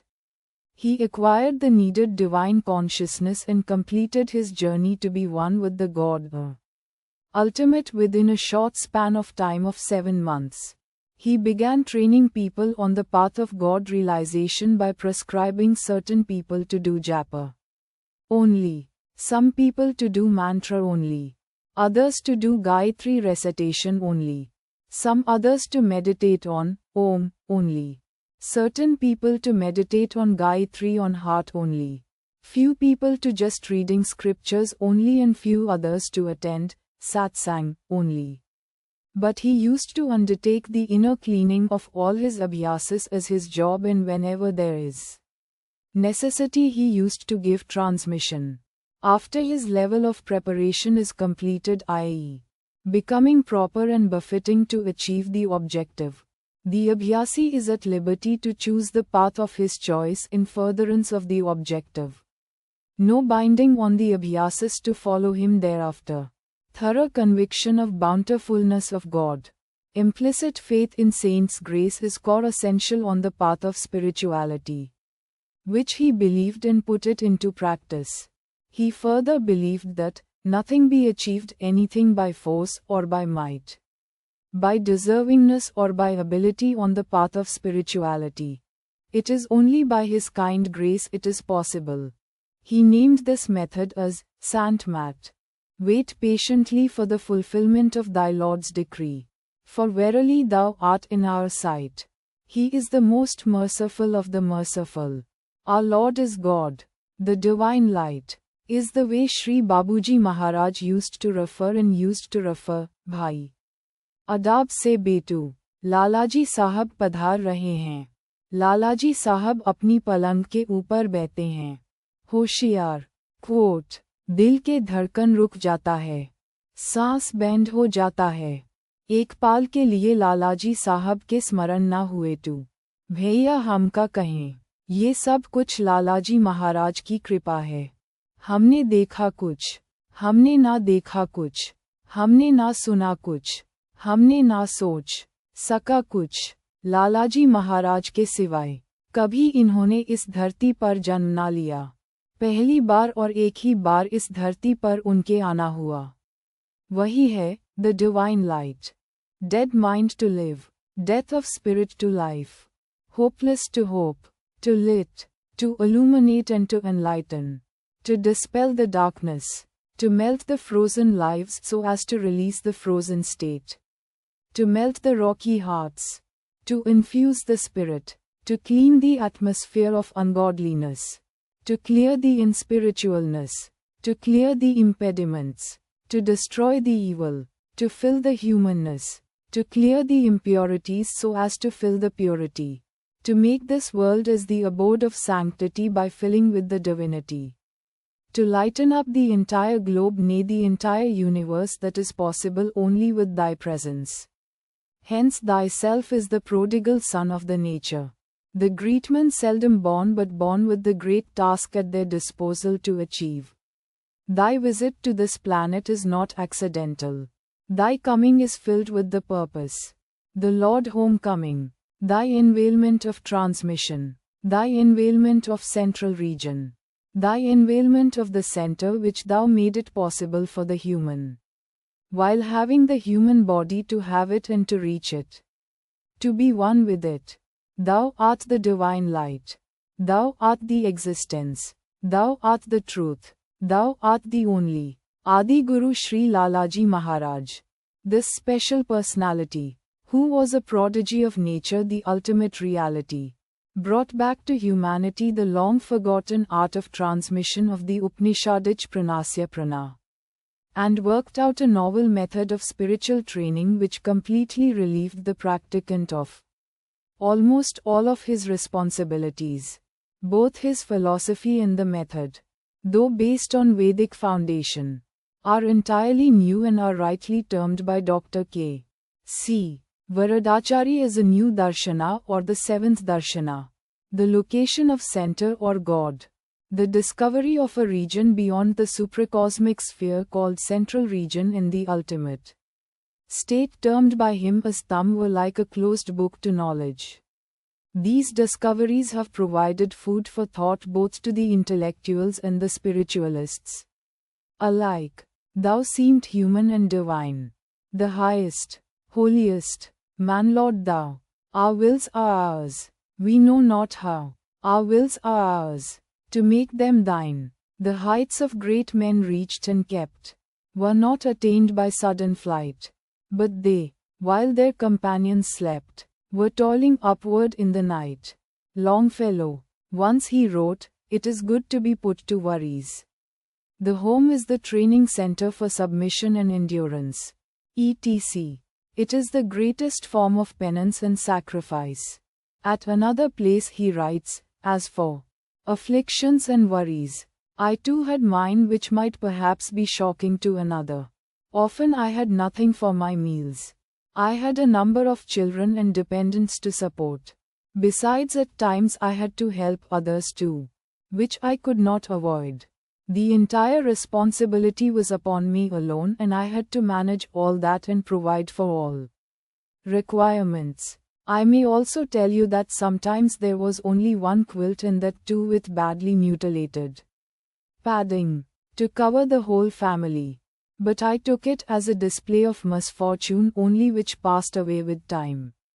I felt that all this was absolutely of no importance to me as compared to reality, which was predominant in all my being. So I ever smiled on them, thinking them to be the very way of liberation." He often directed his audience to thank God for the various amenities given to them by him, and advised them to put them to right use and resort to good actions so that they may be made permanent. It is easy to agree with Isaac Walton when he says, "God has two dwellings, one in heaven and the other in a meek and thankful heart."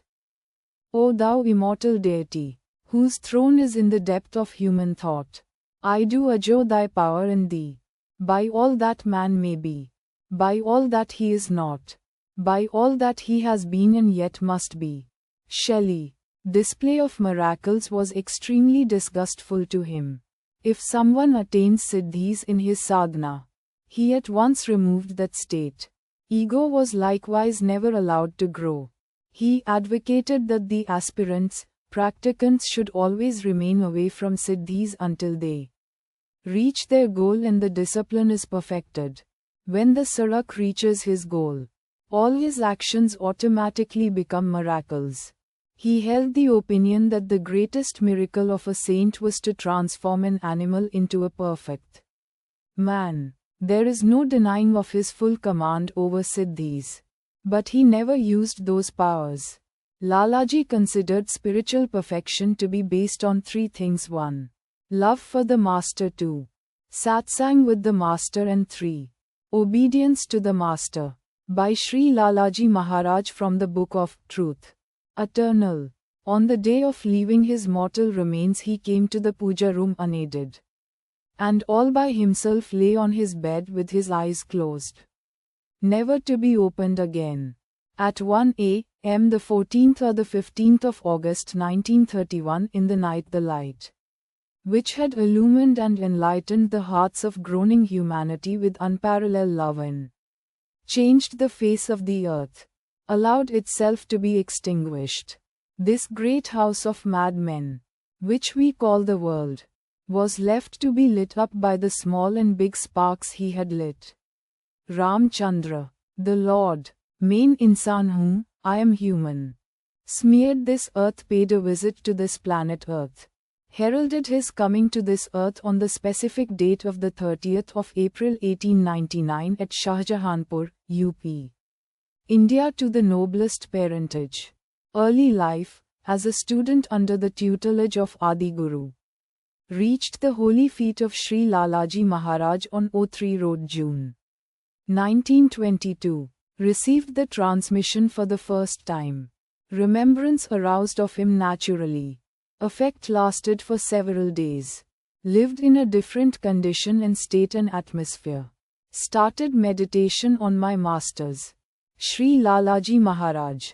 Formed spontaneously and continued.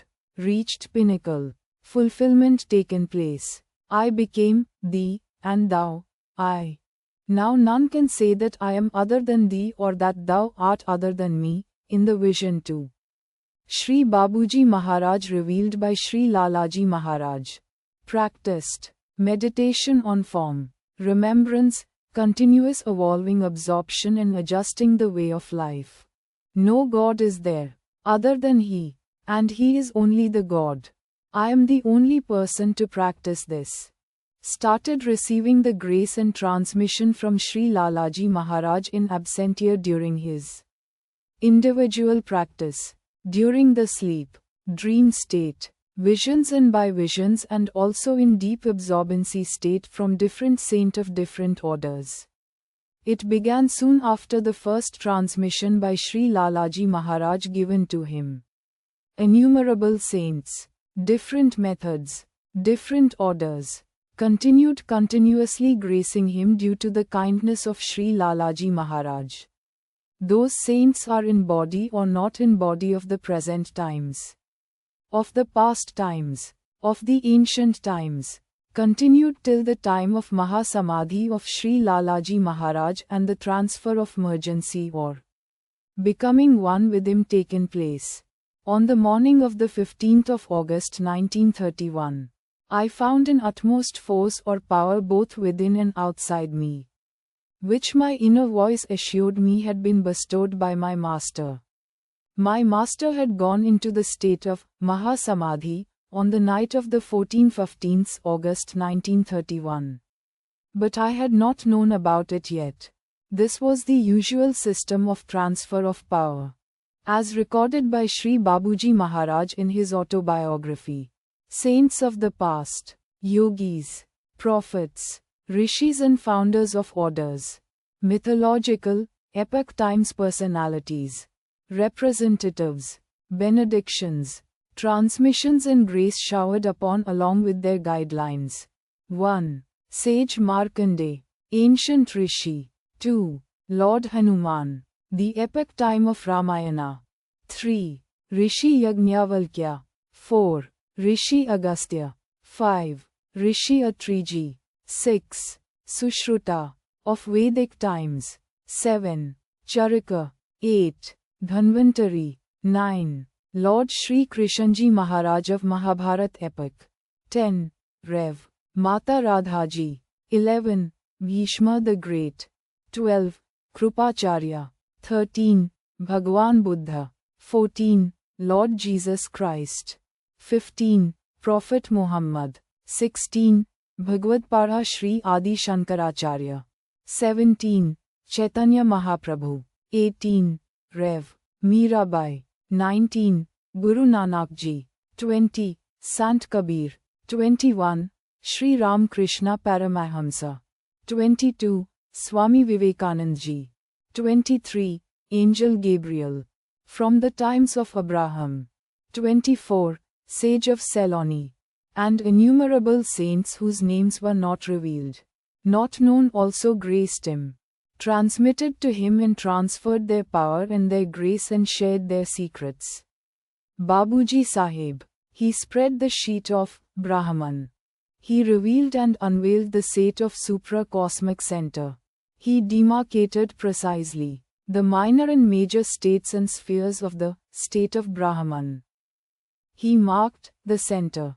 He declared the final state. He became one with the source of transmission, thereby got the control and command of transmission. He could establish the same principle in any number of people to affect the transmission. Place, time is no bar. Gender, caste, creed no bar. Nation also no bar. Marking of powerhouses in the form of knots for utilization of onward journey. Journey was declared as infinite. Marked, region of heart, region of mind, the central region, and the center, and the final state. O, region of heart, 5 circles named as region of Maya. O 11 circles of rings of ego, Ahankara, the mind region. O 7 circles of splendor, the Jyotirmay Vritta. O marked out a rhythm of living, of the rhythm of above mentioned states, and that he named as 10 commandments. O a live link with the divine is prescribed to achieve. Need to subscribe to the remembrance, constantly, continuously. O utilization of transmission, application of the transmission to harness an individual and his states, to bring forth the proper and befitting state, thereby facilitate the emergence of process of Layavastha in Brahman and to achieve the Layavastha in Brahman. Deva, Deva, Deva, Prabhu, Prabhu, Prabhu, is the rhythm of heart which used to get expressed through the vocal cords. The sound of the vocal cord is to be translated as Deva. Deva, Deva, Prabhu, Prabhu, Prabhu, of Gurudeva Acharya Deva. When inquired with the Gurudeva whether it is possible to know Babuji Maharaj, Ramchandra. Yes, it is possible. But mankind may need 1,00,000 of years or 1,25,000 of years may be sufficient or may not be sufficient to know about him. Still I have my own reservations that it may not be sufficient time for that great task. Then further I inquired, then what? Ah, it is possible to merge in him that can be definite and it can be certain. But knowing him is almost impossible. Benevolence oozed from his kind heart. Wetness swelled in his eyes for my innocence or my ignorance. God doesn't possess mind. Mind is the tool of the man which has the power of first stir. Rather that first stir element is present in the mind. Rather that small element taken of the first stir taken the form of the mind.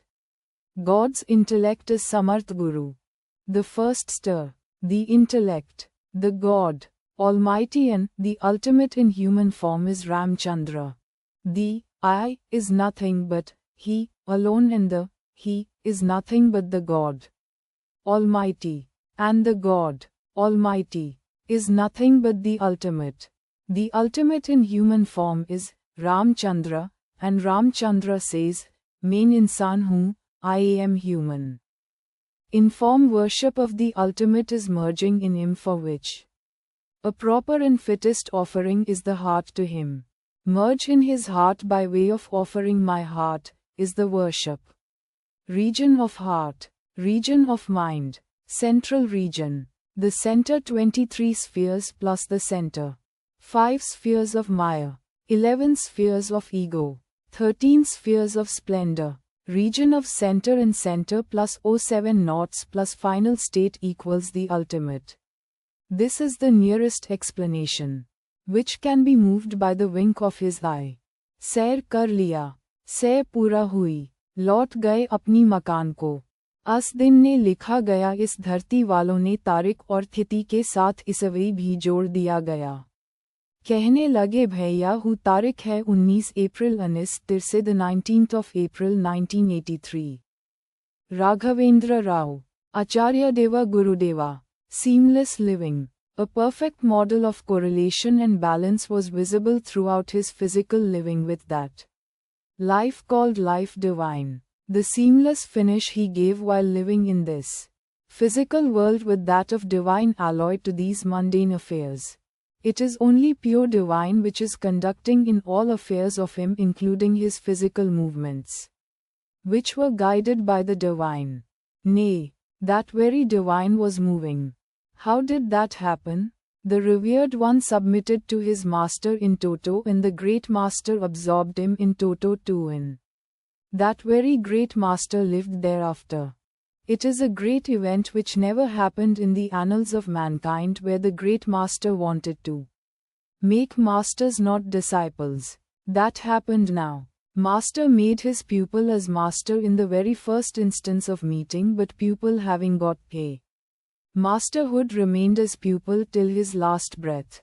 It is visible in his day-to-day life of his attempts of learning from all mediums whichever comes to his notice.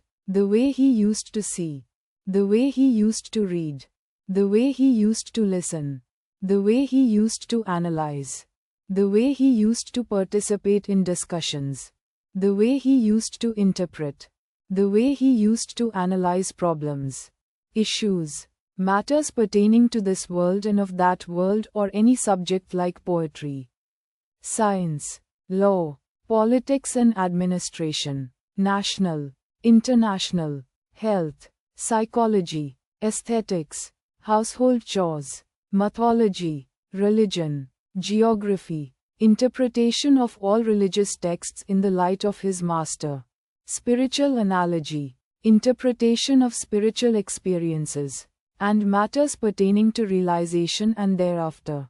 If life remains after realization by the grace of Master, it is a feast to the eyes of the observer as well as participants. The way he used to conduct, the way he used to interact is that everyone who ever were present used to feel that he is very special to him, and he used to create a thought-provoking atmosphere, thereby making every individual intelligent and sensitive.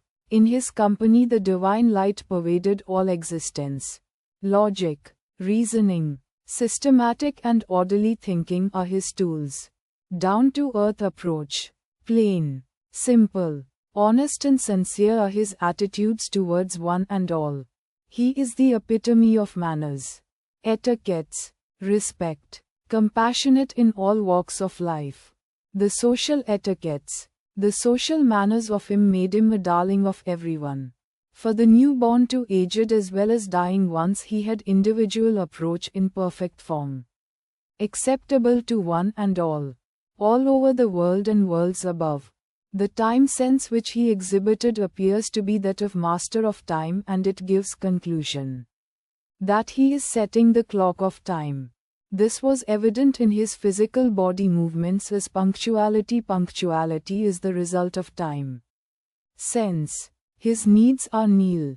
To cover his physical body clothes are there, and to continue his life he appears to take little morsels of food and water. He lived almost without food and water during his last days of 110 days, but he remained as pupil and teacher during that time also. By experimenting the effects of starving and without water too on the physical body as well as on the brain in particular, and thereby on the spirit, he told me that this is tapas. He concluded that particular type of sadhana by undergoing himself and mastered it and properly set it for the posterity. His oratory skills are unparalleled on all subjects. The knowledge, like the Ganges, flows from him as if descending down to this earth first time in its purest form through his vocal cords. From his mane of enlightenment the divine light emits and spreads to all the nooks and corners, and it used to take charge of every animate and inanimate existence amid occurrence of pranahuti, which was a natural phenomena. He always guided everyone to see and realize Master in their own hearts, but his Master realized in him, and he not only saw his Master in him but also in every abhyasa's heart and in all manifestations. His organization methods are informal and loving, or so naturally organized, giving complete freedom of thought and action to the doers of work. but yet to have the feeling that everything and all accomplishment and work are taking place by the grace of Babuji Maharaj. This special way he used to weave the organization covering and involving one and all. Single-handedly he created centers throughout India and in particular South India and abroad. He was the source of selflessness and zeal and spirit and used to affect one and all in his association. Encouragement flows from him to all continuously in all pursuits of the abhyasas. Even the most downhearted one will be lifted in spirits and hope restored and courage bestowed. Just by his company, his language and utterances are soft and soothing. Precise, direct and clear are the ways he adopted while communicating. Care and love as natural partners in the conversation. All the good and merits are my master's and defects and faults are mine. He used to say that if anyone wants to find faults and defects in him, at the most he can find 3 or 4, but if it could be of some help in abhyas's practice then he can write and give pages.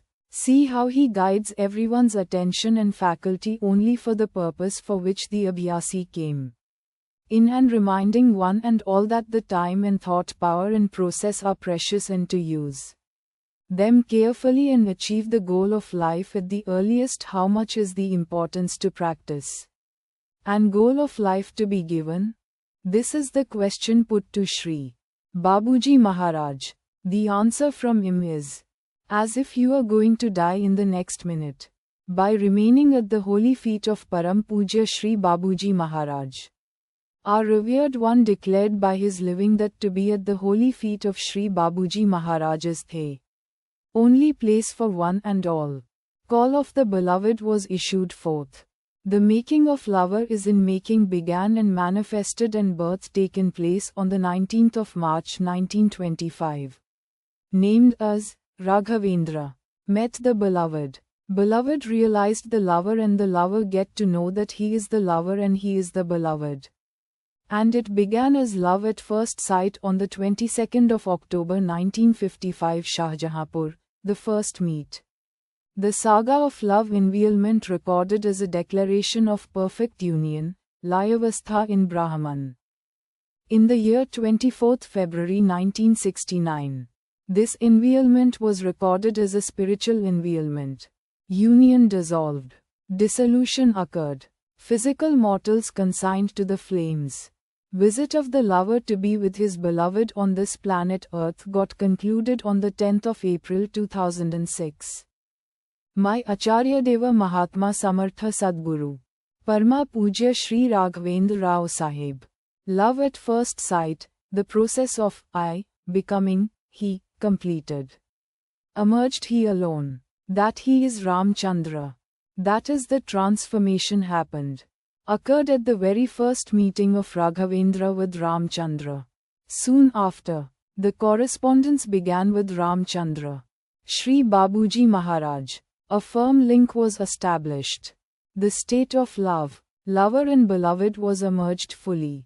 When gone through, after the receipt of the writings of Shri Babuji Sahib, the seeking heart, which was the abode, the sanctum sanctorum of the pure divine is realized. Ramchandra, the ultimate in human form, lived thereafter. And the process of revealing sets into motion. Slowly and gradually unveiling, unfolding and unfurling himself by the process of permeation and pervading. The meaning and understanding of the expressions of Shri Babuji Sahib in those sacred treatises cast a spell upon his pristine pure human mind and also upon clear crystals of understanding. That understanding, that crystal-like understanding with the force of a surge, presented and existed as awareness of the pure divine. In that form of awareness, the divinity presented itself as complete form of divinity as the conscience. That conscience form of divinity made a pathway to the ultimate. That pathway was filled with the divine light, that ultimate in the human form is Ramchandra.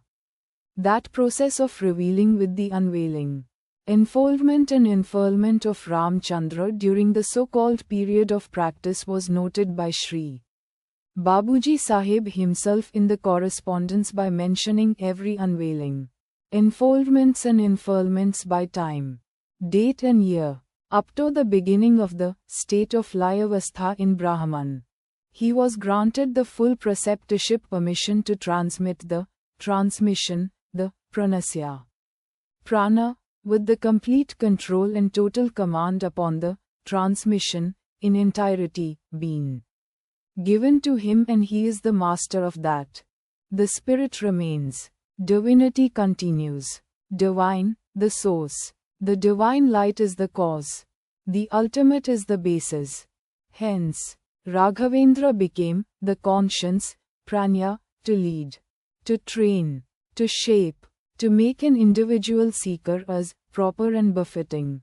The voice of Raghavendra, the eyes of Raghavendra, the mind of Raghavendra, the heart of Raghavendra, the spirit of Raghavendra, the awareness of Raghavendra, the conscience of Raghavendra and the mane of Raghavendra alone had heard, seen, felt and lived of Ramchandra, and presented Ramchandra alone to the world.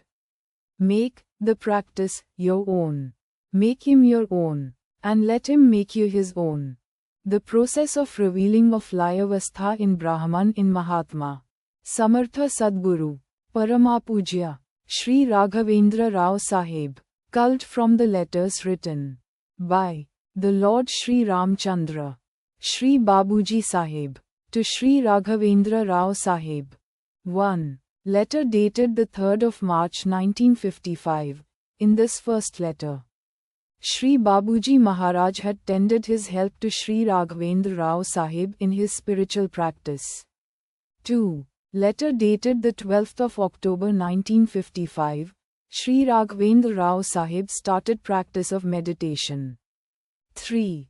Third week of October 1955. Shri Raghavendra Rao Sahib met Shri Babuji Maharaj for the first time at Shahjahanpur, UP. 4. May 1956 is to 2 ND visit to Shahjahanpur.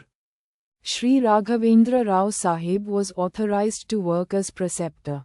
Also the first branch of Shri Ramchandra mission was declared open at Gulbarg under the charge and supervision of Shri Raghavendra Rao Sahib.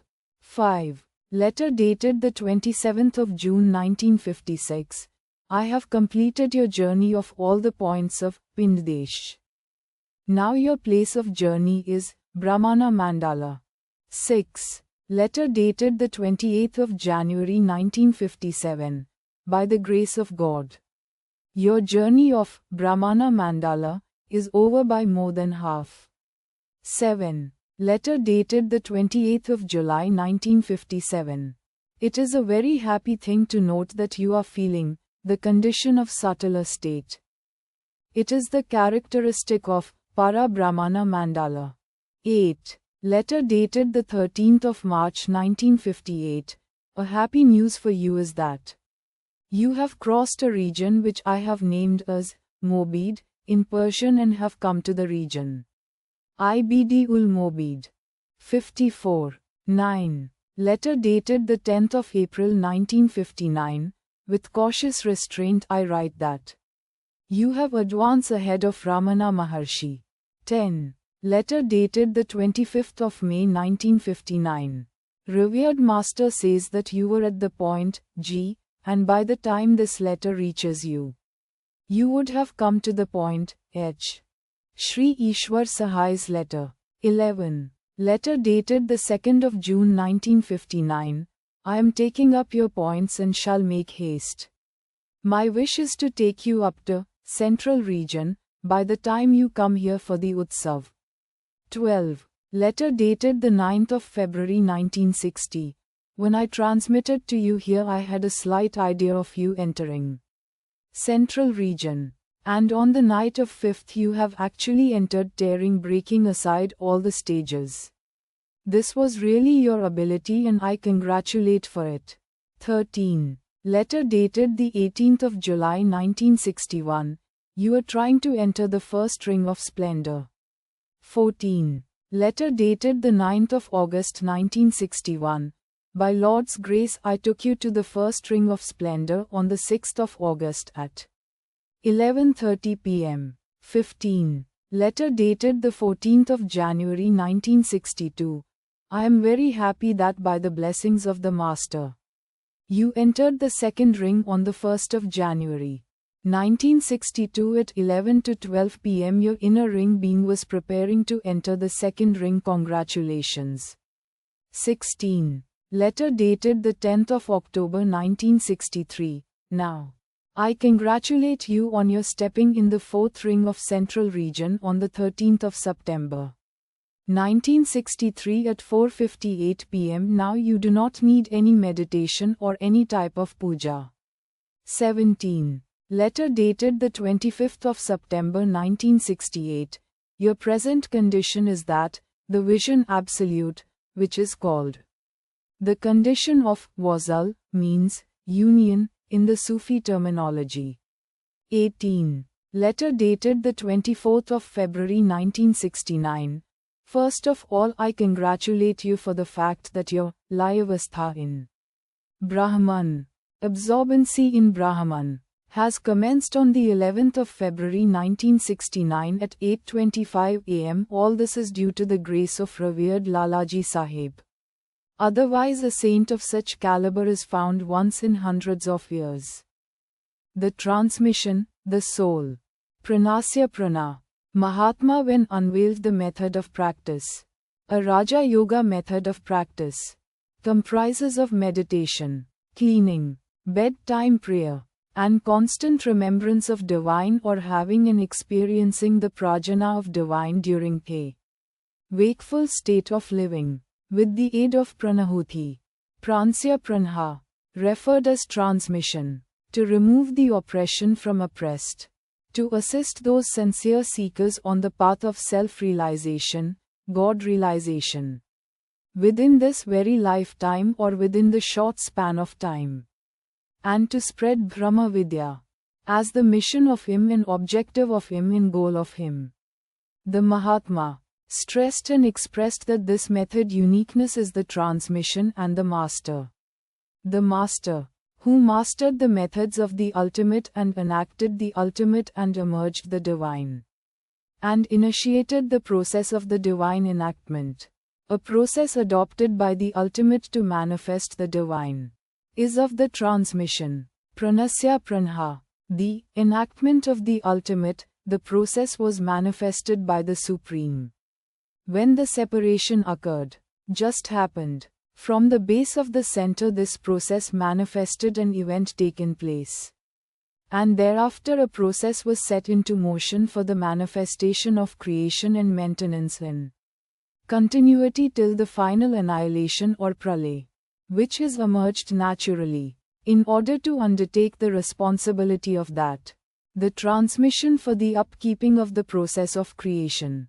And the transmission is the act of ultimate, which the Mahatma made it possible the transmission to occur by an act of will, or knowingly or unknowingly, by the trained hearts and pure minds, when there is need occurred or emerged, during the interaction of human beings within them or among them or unknown to them, and of the transmission source in the perfect command upon the source of transmission and a process and the method of transmission, and his mastery in manifesting the same principles upon the innumerable hearts, apart from the designated trainers or prefects and the preceptors, and further his control and command upon the results which could be produced by the application of this method of practice, utilizing the transmission, and made it possible to conduct as the Supreme can conduct by the human heart and mind on this planet Earth, bringing down the distance to the ultimate, and made this earth as the center for enactment of its gigantic drama of action and reaction. A continuous process. What do you mean by transmission? This query placed before Acharya Deva. His reply is, merge yourself in that self, is the transmission. Further, he elucidated about the transmission. It can be given by 5 ways. By sight, You can affect the mergence by sight, also resulting into transmission. By sound. Through the vocal cords, the sound when emerged can affect the mergency. By heart. The transmission can be affected by heart, the essence of the heart can be made to merge, resulting into transmission. By the will. Transmission can be made to occur, by the will. By the application of the free will. An unfailing will, which is similar, akin or same of the divine, can be resulted into transmission. By touch. Transmission can be affected by touch, means mergency can be affected, and it is a most effective way and unfailing means to result. There are many more ways of affecting the transmission, but still they may fall within the broadly classified above 5 ways. In this field research is going on. Introduction. The central reality, the nectar of word. Raghavendra. The essence, Raghavendra. Nectar. Mruthyyorma Amritangame. To the eternity. To be eternal. To remain, deathless. To remain, forever. Is the result of a seep of nectar. Lexicons of language.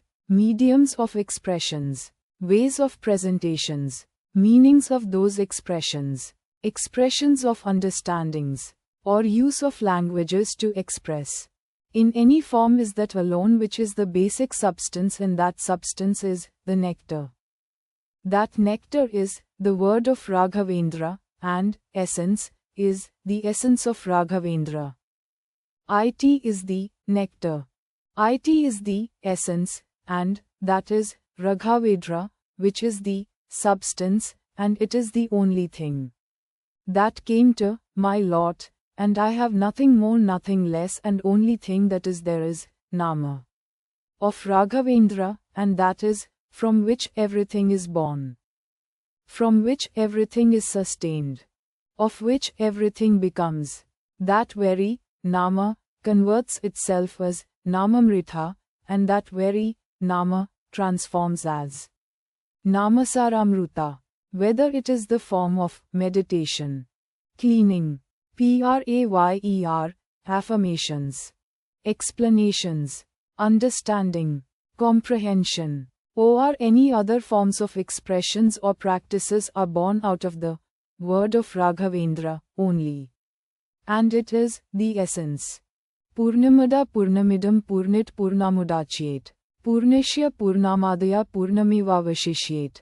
Ishavasya Upanishad. Part of Shukla Yajurved. Dhyan Moolam Gura Murtihi Puja Moolam Gura Padam Mantram Moolam Gura Vakyam Moksha Moolam. Gurur Kripaha. The heart. This is the center, from where the command flows, a 5-letter word. A wonder, a beauty, of unparalleled importance in the life of human beings. The depth of heart is unfathomable, and cannot be anchored in, which can contain all the oceans put together, and still it has a place left for something, and the appearance is so deceptive. The seat of divinity, the source of love, the source of compassion, the source of knowledge, the source of emotions, the source of feelings, the field of activity, the center of emerging, the center of purification, the source of sustenance, the energy center, the prana, the place where the prana get expressed, the place where the prajna expressed, the place where the chaitanyatha gets expressed, the birthplace of purity, the ojas to manifest. That process activates and making a state to prevail to produce ojas takes place here, and upkeeping of different states and stages and levels of existence takes place here. The body existence and continuity, abilities, functions, conduct of different parts needed quality substance with vitality in the blood which gets suited to different functions and to produce, preserve, continue to produce in order to maintain the body of those vital ingredients in the blood. Of the process of germination of seed to the process of conception and to the growth of life in the form of a child in the womb of a mother to the birth. From the birth further to grow and to cover all the stage of Balyavastha. Praudavastha, Yavvanavastha, and Vridhapya. The body has to pass through in needed levels of consciousness and mind. To be emerged in the very heart has to grow and to produce the same results of the state and stage of the four avasthas apart from physical energies. And the physical substance of the blood is in need of cleansing, conditioning, toning and recharging and flowing with the proper amount and velocity in order to cover the distance within the human heart. After properly evolving the needed strength to the nerves and veins to withstand the flow in quantum of blood and the speed and perennially to reach and to return from all the end portions of human body. In the process it activates the process of emerging the needed chemicals for the upkeeping of the body. Apart from enzymes, alcoholics and other forms of biological ingredients, this process continues till of the last phase of life to the end, and the end to the living is declared by the medical fraternity as dead. Only when the heart beating the beats gets stopped, then only the life force disappears and declaration of state of death is declared and pronounced dead. The physical heart and its function is the expression of its limited view in state, and the heart has much more great role and greater sphere and reach while shaping the mankind to the present day state of civilization and man, and the proof is available in the historic findings, historic monuments, antiques and the proofs of its role written all over. The expression of knowledge in the form of ancient texts, Vedas, Upanishads, Yoga Shastras, Buddha treatises, the Jews' philosophies, the Zoroastrian texts, the Bible, the Quran etc. etc. etc. They were all produced for the love of mankind, for the sake of mankind, by the pure-hearted and enlightened men from the different planes and levels and states and stages. They were expressed in the pure hearts with only purpose of shaping and directing the mankind to evolve in a right direction. The expression of pure heart, where it is called wisdom and vision, is also present in the form political philosophies, state of administration, economics, health, chemistry, maths, astronomy, building constructions, mining, industry and so on and so forth. These all subjects are dealt with the pure heart and clear mind and sound body. Because wisdom is to be felt and vision is to be interpreted. Just turn to the heart and engage the mind with the Smaran. Ramchandra. The method of Ramchandra. Layavastha in Brahman. To be one with the ultimate. In form worship of the ultimate in human form is Lord Ramchandra. As revealed by my Acharya Deva Mahatma Shri Raghavendra Rao Sahib of Raichur. Role of the seeker. To become proper and befitting to achieve the purpose of human life. Role of the method. To provide the means to become proper and befitting. Role of the trainer. To make you proper and befitting and present you to the Brahman for the grant of Laya. The goal of human life. Layavastha in Brahman, to be one with the ultimate, and the ultimate in human form is Lord Shri Ramchandra, Shri Babuji Maharaj, i.e., the in-form worship of the ultimate. Practice in action is faith. Faith in action is practice. Devoted, dedicated and a loveful heart is required for the faith in action. Meditation is the process. Meditation is the means. Meditation is the method. Meditation is the vehicle to reach the objective or the goal.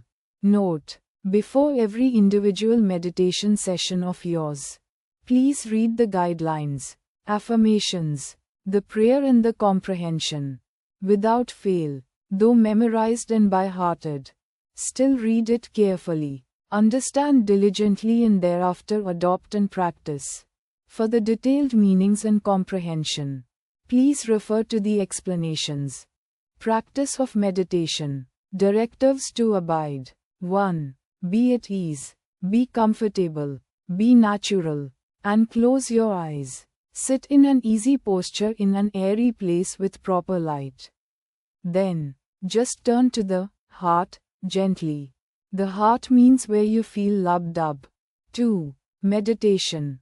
Begin your meditation with heartfelt love and devotion, with the prayer and affirmations. Acquire, feel and experience the state of prayer, and each and every affirmation. Continue the meditation. 3. Before every individual meditation session of yours, please read the guidelines, affirmations, the prayer and the comprehension. Without fail, though memorized and by-hearted, still read it carefully, understand diligently and thereafter adopt and practice. For the detailed meanings and comprehension, please refer to the explanations. 4. Further, under the method of practice, the meditation comprises of affirmations, inbuilt cleansing, prayer, smaranam, remembrance, vikshanam, viewing, darshanam, comprehension and absorption and transformation. To be one with the ultimate. 5. Every practitioner has to recite loudly the affirmations one by one and hear himself completely as a whole. 6. He has to evolve a rhythm of recital to himself, of the affirmations. Rhythm has to be according to his rhythm of heart. 7. It should be a sound recital born out of the sound rhythm of heart. To achieve the above, one has to, by heart, the affirmations completely and evolve a proper rhythm befitting to his heart. Nama Smarana, and affirmations, has to be recited loudly so as to be heard by you only. Bring that rhythm to the rhythm of thy heart. Simply doing simple things. Simplicity of the simple tasks is the result of par excellence of huge efforts. Simplicity itself is the veil. It gives slip to perceive. The surface is so smooth. You slid. No tangible grip to hold. Hence we miss the bus. Understanding becomes non-existent, i.e., the destination. As we miss the bus, we cannot reach the destination. Simple tasks is the result of huge efforts par excellence of sound mind. Sharp intellect. Intelligent doing. To understand, let us examine the elucidation of a simple event of games. To throw the ball. To catch the ball. To hit the ball and run is all what I understood cricket is. Take the stick. Hit the ball. Make a goal is all involves in the game of hockey. Take the ball. Make the goal, that is all about football. To hit the ball is all about tennis. The simple acts of the game born out of most complex, complicatedly interwoven conditions.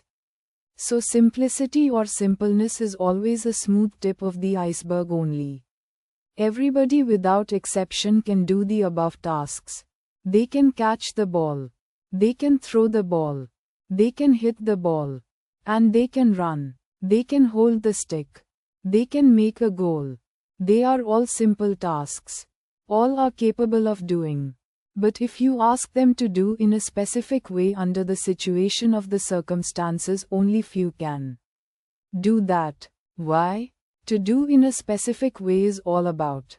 Specific way gives birth for learning, understanding, studying and doing while applying. It means teaching is essential and training is a must. Repetitive doing continuously is called practice. To make one to do is called guidance, and doing intelligently you need sharp intellect. To have sharp intellect, unless you have a sound mind, it is not possible. Then comes the fitness of the body too.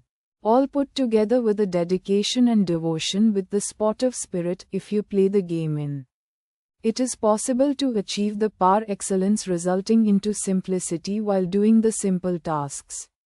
That simple task is throwing a ball, catching a ball, hitting a ball and running and making a goal. This simple task gave birth to innumerable disciplines of science, and it shaped that innumerable sciences. To quote some different specialists are born to train for throwing ball. To begin with, they guided what the ball should be, how the ball should be, etc. And techniques have developed. Skills are evolved. They engineered all these things. Connectedly, it affected medical science, orthopedic medical science, sports medicine, and food and beverages, and also an individual section called counseling, orienting, psychological mentoring, sportive spirit harnessing, and sleep. Number of profiles are evolved for simple tasks. Just turn to the heart, engage the mind, view the Lord, and get absorbed in Him are indeed simple tasks. But when attempt to put into practice in the specific way, there comes the need of elucidation, knowledge. To do in a specific way, you need a training. To do and remain steadfast of doing, you need guidance. To check the unwarranted growth, deviations, or diversions, trimming and pruning is also a need. To do that, ever watchful eye of an observer is needed, and his association is essential. Affirmations. Affirmation means reiterating to yourself the eternal truth. The existence of Brahman and you is the eternal truth. You means human, i.e., Mrityurma Amritangame. Satya Sankalpa, the oath of truth. In that confluence of holinessness, of thy presence, Adi Guru, of thou present, Babuji Maharaj, of thee the revered most Raghavendra. In that confluence of holiness, present are we by thy command. Accordeth is thee, may to adopt. Of thee the revered most's revelation. Of the meditation. Of the practice of affirmation. With the prayer of submission. To be one with the ultimate. Inform worship of the ultimate. The method of Ramchandra. The beginning made. At the onset of conclusion of the meditation, revisited their holy presence. Revision of the holiness, a submission was made. Grant obtained of nullification of lapses in adoption of the practice. Please strengthen my resolve not to repeat the same. Make me steadfast on the path. I pray to thee to accord the same. With the prayer, I conclude the session. Recitation with the devotion is the surest means to experience the presence of Gurudeva, who is already present with you, while you gently turning to the heart, a couple of times, till the devotion is filled up to the brim of the heart. Continue the Nama Smarana of Gurudeva, Raghavendra, Raghavendra, Raghavendra. After accomplishing the devoted state with a heartfelt prayer, experience the eternal presence of Adiguru Mahatma Shri Lalaji Maharaj, Lord Ramachandra, Gurudeva Raghavendra, after duly obtaining their permission to present in their holy, august and noble house, and got accorded the permission to practice the meditation in their holy presence. His Holiness Gurudeva Acharya Raghavendra's ray of grace transformed as a light. The light oozed out light got transliterated. The birth of method of meditation taken place. In thy presence, fragrance filled, I am presenting to you all the adaptation of my practice. Accord me the permission, please. I am beginning my meditation with affirmations. The Lord is present. By the command of the Lord Shri Babuji Maharaj, we are all meditating. Now by the kind grace, love and will of the Lord Shri Babuji Maharaj, my Acharya Deva Mahatma, Samarth Sadguru, Paramapujya Shri Raghavendra Rao Sahib is emerged and felt. My humble salutations and prayers to thee. Benign is your presence. His will is formed, and the process of making me in the place to exist is proper and befittingly, so as to sit before him and to meditate is initiated. In this waiting period, engage your mind with the smaran of Raghavendra, Raghavendra, and continue for a while, till sufficient strength is developed in the smaran. And also, by the way and means of the process of cleansing, purging and purification is initiated, and all sorts of grossness, impressions, wasteful thoughts, complexities, impurities, dirt and diseases, darkness and solidities, i.e. mala, vikshepa, avarana, are going away from my constitution in the form of smoke and vapor through my back. Application of seeker's will to be made, and he has to exert his will to remove the mala. Vikshepa, avarana, by taking out from the end portions of his body and throwing away from his back. With this supposition and experiencing and realizing the state as, my here is getting cleansed. My here is cleaned. I am getting cleansed and cleaned. The place is also getting cleansed and cleaned. This initiated process of making me and the place to exist as proper and befittingly, so as to sit before him and to meditate, is completed. The state is emerged, felt and continued. It is the Lord Shri Babuji Maharaj who is conducting this meditation session in form and real. I am sitting before him and I begin the meditation. By that very commandment of the Lord Shri Babuji Maharaj, we are all being seated in the ocean of his grace and meditating, and the grace is flowing in a form of silent currents through us. The flowing grace is flowing and taking away all sorts of impurities and wasteful things from us, as well as from the place. We are getting cleansed and we are cleaned. The place is also getting cleansed and the place is cleaned. We are getting purified. We are purified. The place is also getting purified and the place is purified. After purification, the flowing grace is flowing and filling us and the place with the purity, sanctity and divinity. We are getting filled. The place is also getting filled. We are filled and the place is also filled with the purity, sanctity and divinity. It is the Lord Shri Babuji Maharaj who is sitting in the heart. The heart means where I feel love and dub, wherein the divine light presents. The Lord is meditating himself upon himself, permeating entire self and pervading entire existence. With the prayer to the Lord Shri Babuji Maharaj, I continue my meditation this way. Prayer.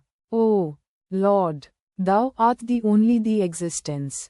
Thou art the only the truth, that truth of that existence. Emerge in this self. Just turn to the heart, to him, gently, and engage the mind with smaran of Ramchandra, Raghavendra.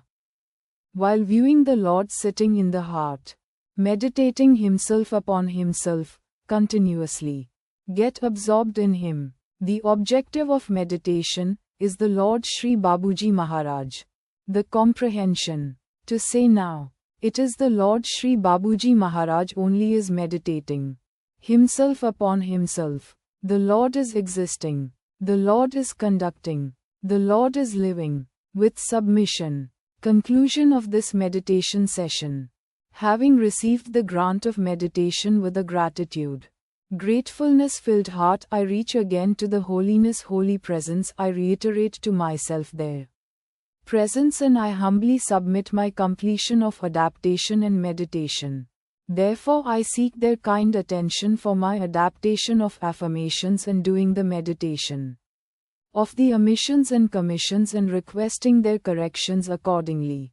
I seek humbly their pardon for the lapses and lacunas in application, and I humbly pray to strengthen my resolve not to repeat the same and make me to remain steadfast on the path. With the prayer I seek your permission to conclude this session of meditation. Amen. Om Shanti Shanti Shanti. The preparation. The best definition given of Bhakti Yoga is perhaps embodied in the verse. May that love undying which the non-discriminating have for the fleeting objects of the senses never leave this heart of mine. Of me who seek after thee.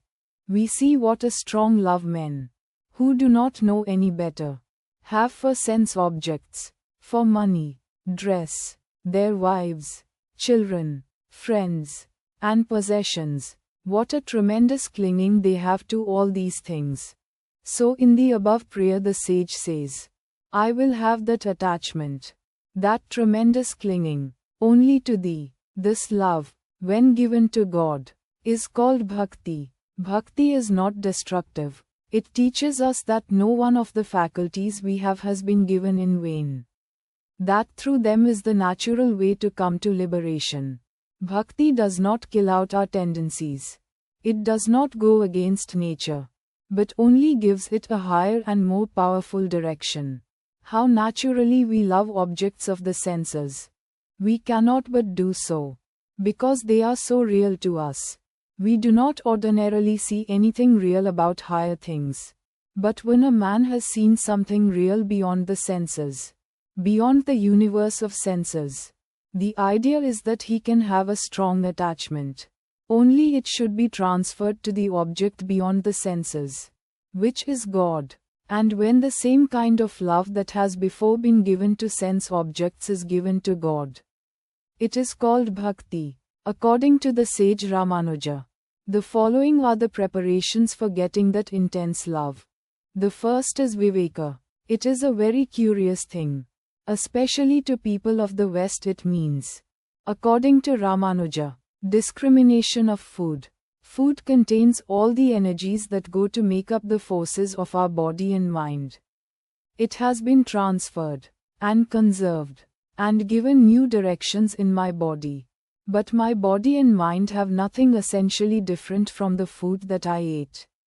Just as the force and matter we find in the material world become body and mind in us. So, essentially, the difference between body and mind and the food we eat is only in manifestation. It being so, that out of the material particles of our food we construct the instrument of thought. And that from the finer forces lodged in these particles we manufacture thought itself. It naturally follows that both this thought and the instrument will be modified by the food we take. There are certain kinds of food that produce a certain change in the mind. We see it every day. There are other sorts which produce a change in the body, and in the long run have a tremendous effect on the mind.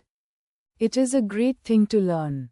A good deal of the misery we suffer is occasioned by the food we take. You find that after a heavy and indigestible meal it is very hard to control the mind. It is running all the time. There are certain foods which are exciting. If you eat such food, you find that you cannot control the mind. It is obvious that after drinking a large quantity of wine, or other alcoholic beverage, a man finds that his mind would not be controlled. It runs away from his control. According to Ramanuja, there are 3 things in food we must avoid. First, there is jati, the nature, or species of the food. That must be considered. All exciting food should be avoided. As meat, for instance, this should not be taken because it is by its very nature impure. We can get it only by taking the life of another. We get pleasure for a moment, and another creature has to give up its life to give us that pleasure. Not only so, but we demoralize other human beings. It would be rather better if every man who eats meat kills the animal himself. But, instead of doing so, society gets a class of persons to do that business for them. For doing which, it hates them. In England no butcher can serve on a jury. The idea being that he is cruel by nature. Who makes him cruel? Society. If we did not eat beef and mutton, there would be no butchers. Eating meat is only allowable for people who do very hard work, and who are not going to be bhaktas. But if you are going to be bhaktas, you should avoid meat. Also, all exciting foods, such as onions, garlic, and all evil-smelling food, as sauerkraut, any food that has been standing for days, till its condition is changed. Any food whose natural juices have been almost dried up, any food that is malodorous, should be avoided. The next thing that is to be considered as regards food is still more intricate to Western minds. It is what is called ashray, i.e. the person from whom it comes. This is rather a mysterious theory of the Hindus. The idea is that each man has a certain aura around him, and whatever thing he touches, a part of his character, as it were, his influence, is left on it. It is supposed that a man's character emanates from him, as it were, like a physical force, and whatever he touches is affected by it. So we must take care who touches our food when it is cooked. A wicked or immoral person must not touch it. One who wants to be a bhakta must not dine with people whom he knows to be very wicked, because their infection will come through the food. The other form of purity to be observed is nimitta, or instruments. Dirt and dust must not be in food. Food should not be brought from the market and placed on a table unwashed. We must be careful also about the saliva and other secretions. The lips ought never, for instance, to be touched with the fingers. The mucous membrane is the most delicate part of the body, and all tendencies are conveyed very easily by the saliva. Its contact, therefore, is to be regarded as not only offensive, but dangerous. Again, we must not eat food, half of which has been eaten by someone else. When these things are avoided in food, it becomes pure. Pure food brings a pure mind, and in a pure mind is a constant memory of God. Let me tell you the same thing as explained by another commentator, Shankaracharya, who takes quite another view. This word for food, in Sanskrit, is derived from the root, meaning to gather. Ahara means gathered in. What is his explanation? He says, the passage that when food is pure the mind will become pure really means that lest we become subject to the senses we should avoid the following. First, as to attachment, we must not be extremely attached to anything excepting God. See everything, do everything, but be not attached. As soon as extreme attachment comes, a man loses himself. He is no more master of himself. He is a slave. If a woman is tremendously attached to a man, she becomes a slave to that man. There is no use in being a slave. There are higher things in this world than becoming a slave to a human being. Love and do good to everybody, but do not become a slave. In the first place, attachment degenerates us individually, and in the second place, makes us extremely selfish. Owing to this failing, we want to injure others to do good to those we love. A good many of the wicked deeds done in this world are really done through attachment to certain persons. So all attachment excepting that for good works should be avoided. But love should be given to everybody. Then as to jealousy, there should be no jealousy in regard to objects of the senses. Jealousy is the root of all evil, and a most difficult thing to conquer. Next, delusion. We always take one thing for another, and act upon that, with the result that we bring misery upon ourselves. We take the bad for the good. Anything that titillates our nerves for a moment we think as the highest good, and plunge into it immediately, but find, when it is too late, that it has given us a tremendous blow. Every day, we run into this error, and we often continue in it all our lives. When the senses, without being extremely attached, without jealousy, or without delusion, work in the world, such work or collection of impressions is called pure food. According to Shankaracharya, when pure food is taken, the mind is able to take in objects and think about them without attachment, jealousy or delusion. Then the mind becomes pure. And then there is constant memory of God in that mind. It is quite natural for one to say that Shankara's meaning is the best. But I wish to add that one should not neglect Ramanuja's interpretation either. It is only when you take care of the real material food that the rest will come. It is very true that mind is the master. But very few of us are not bound by the senses. We are all controlled by matter. And as long as we are so controlled, we must take material aids. And then, when we have become strong, we can eat or drink anything we like. We have to follow Ramanuja in taking care about food and drink. At the same time, we must also take care about our mental food. It is very easy to take care about material food, but mental work must go along with it. Then gradually our spiritual self will become stronger and stronger, and the physical self less assertive.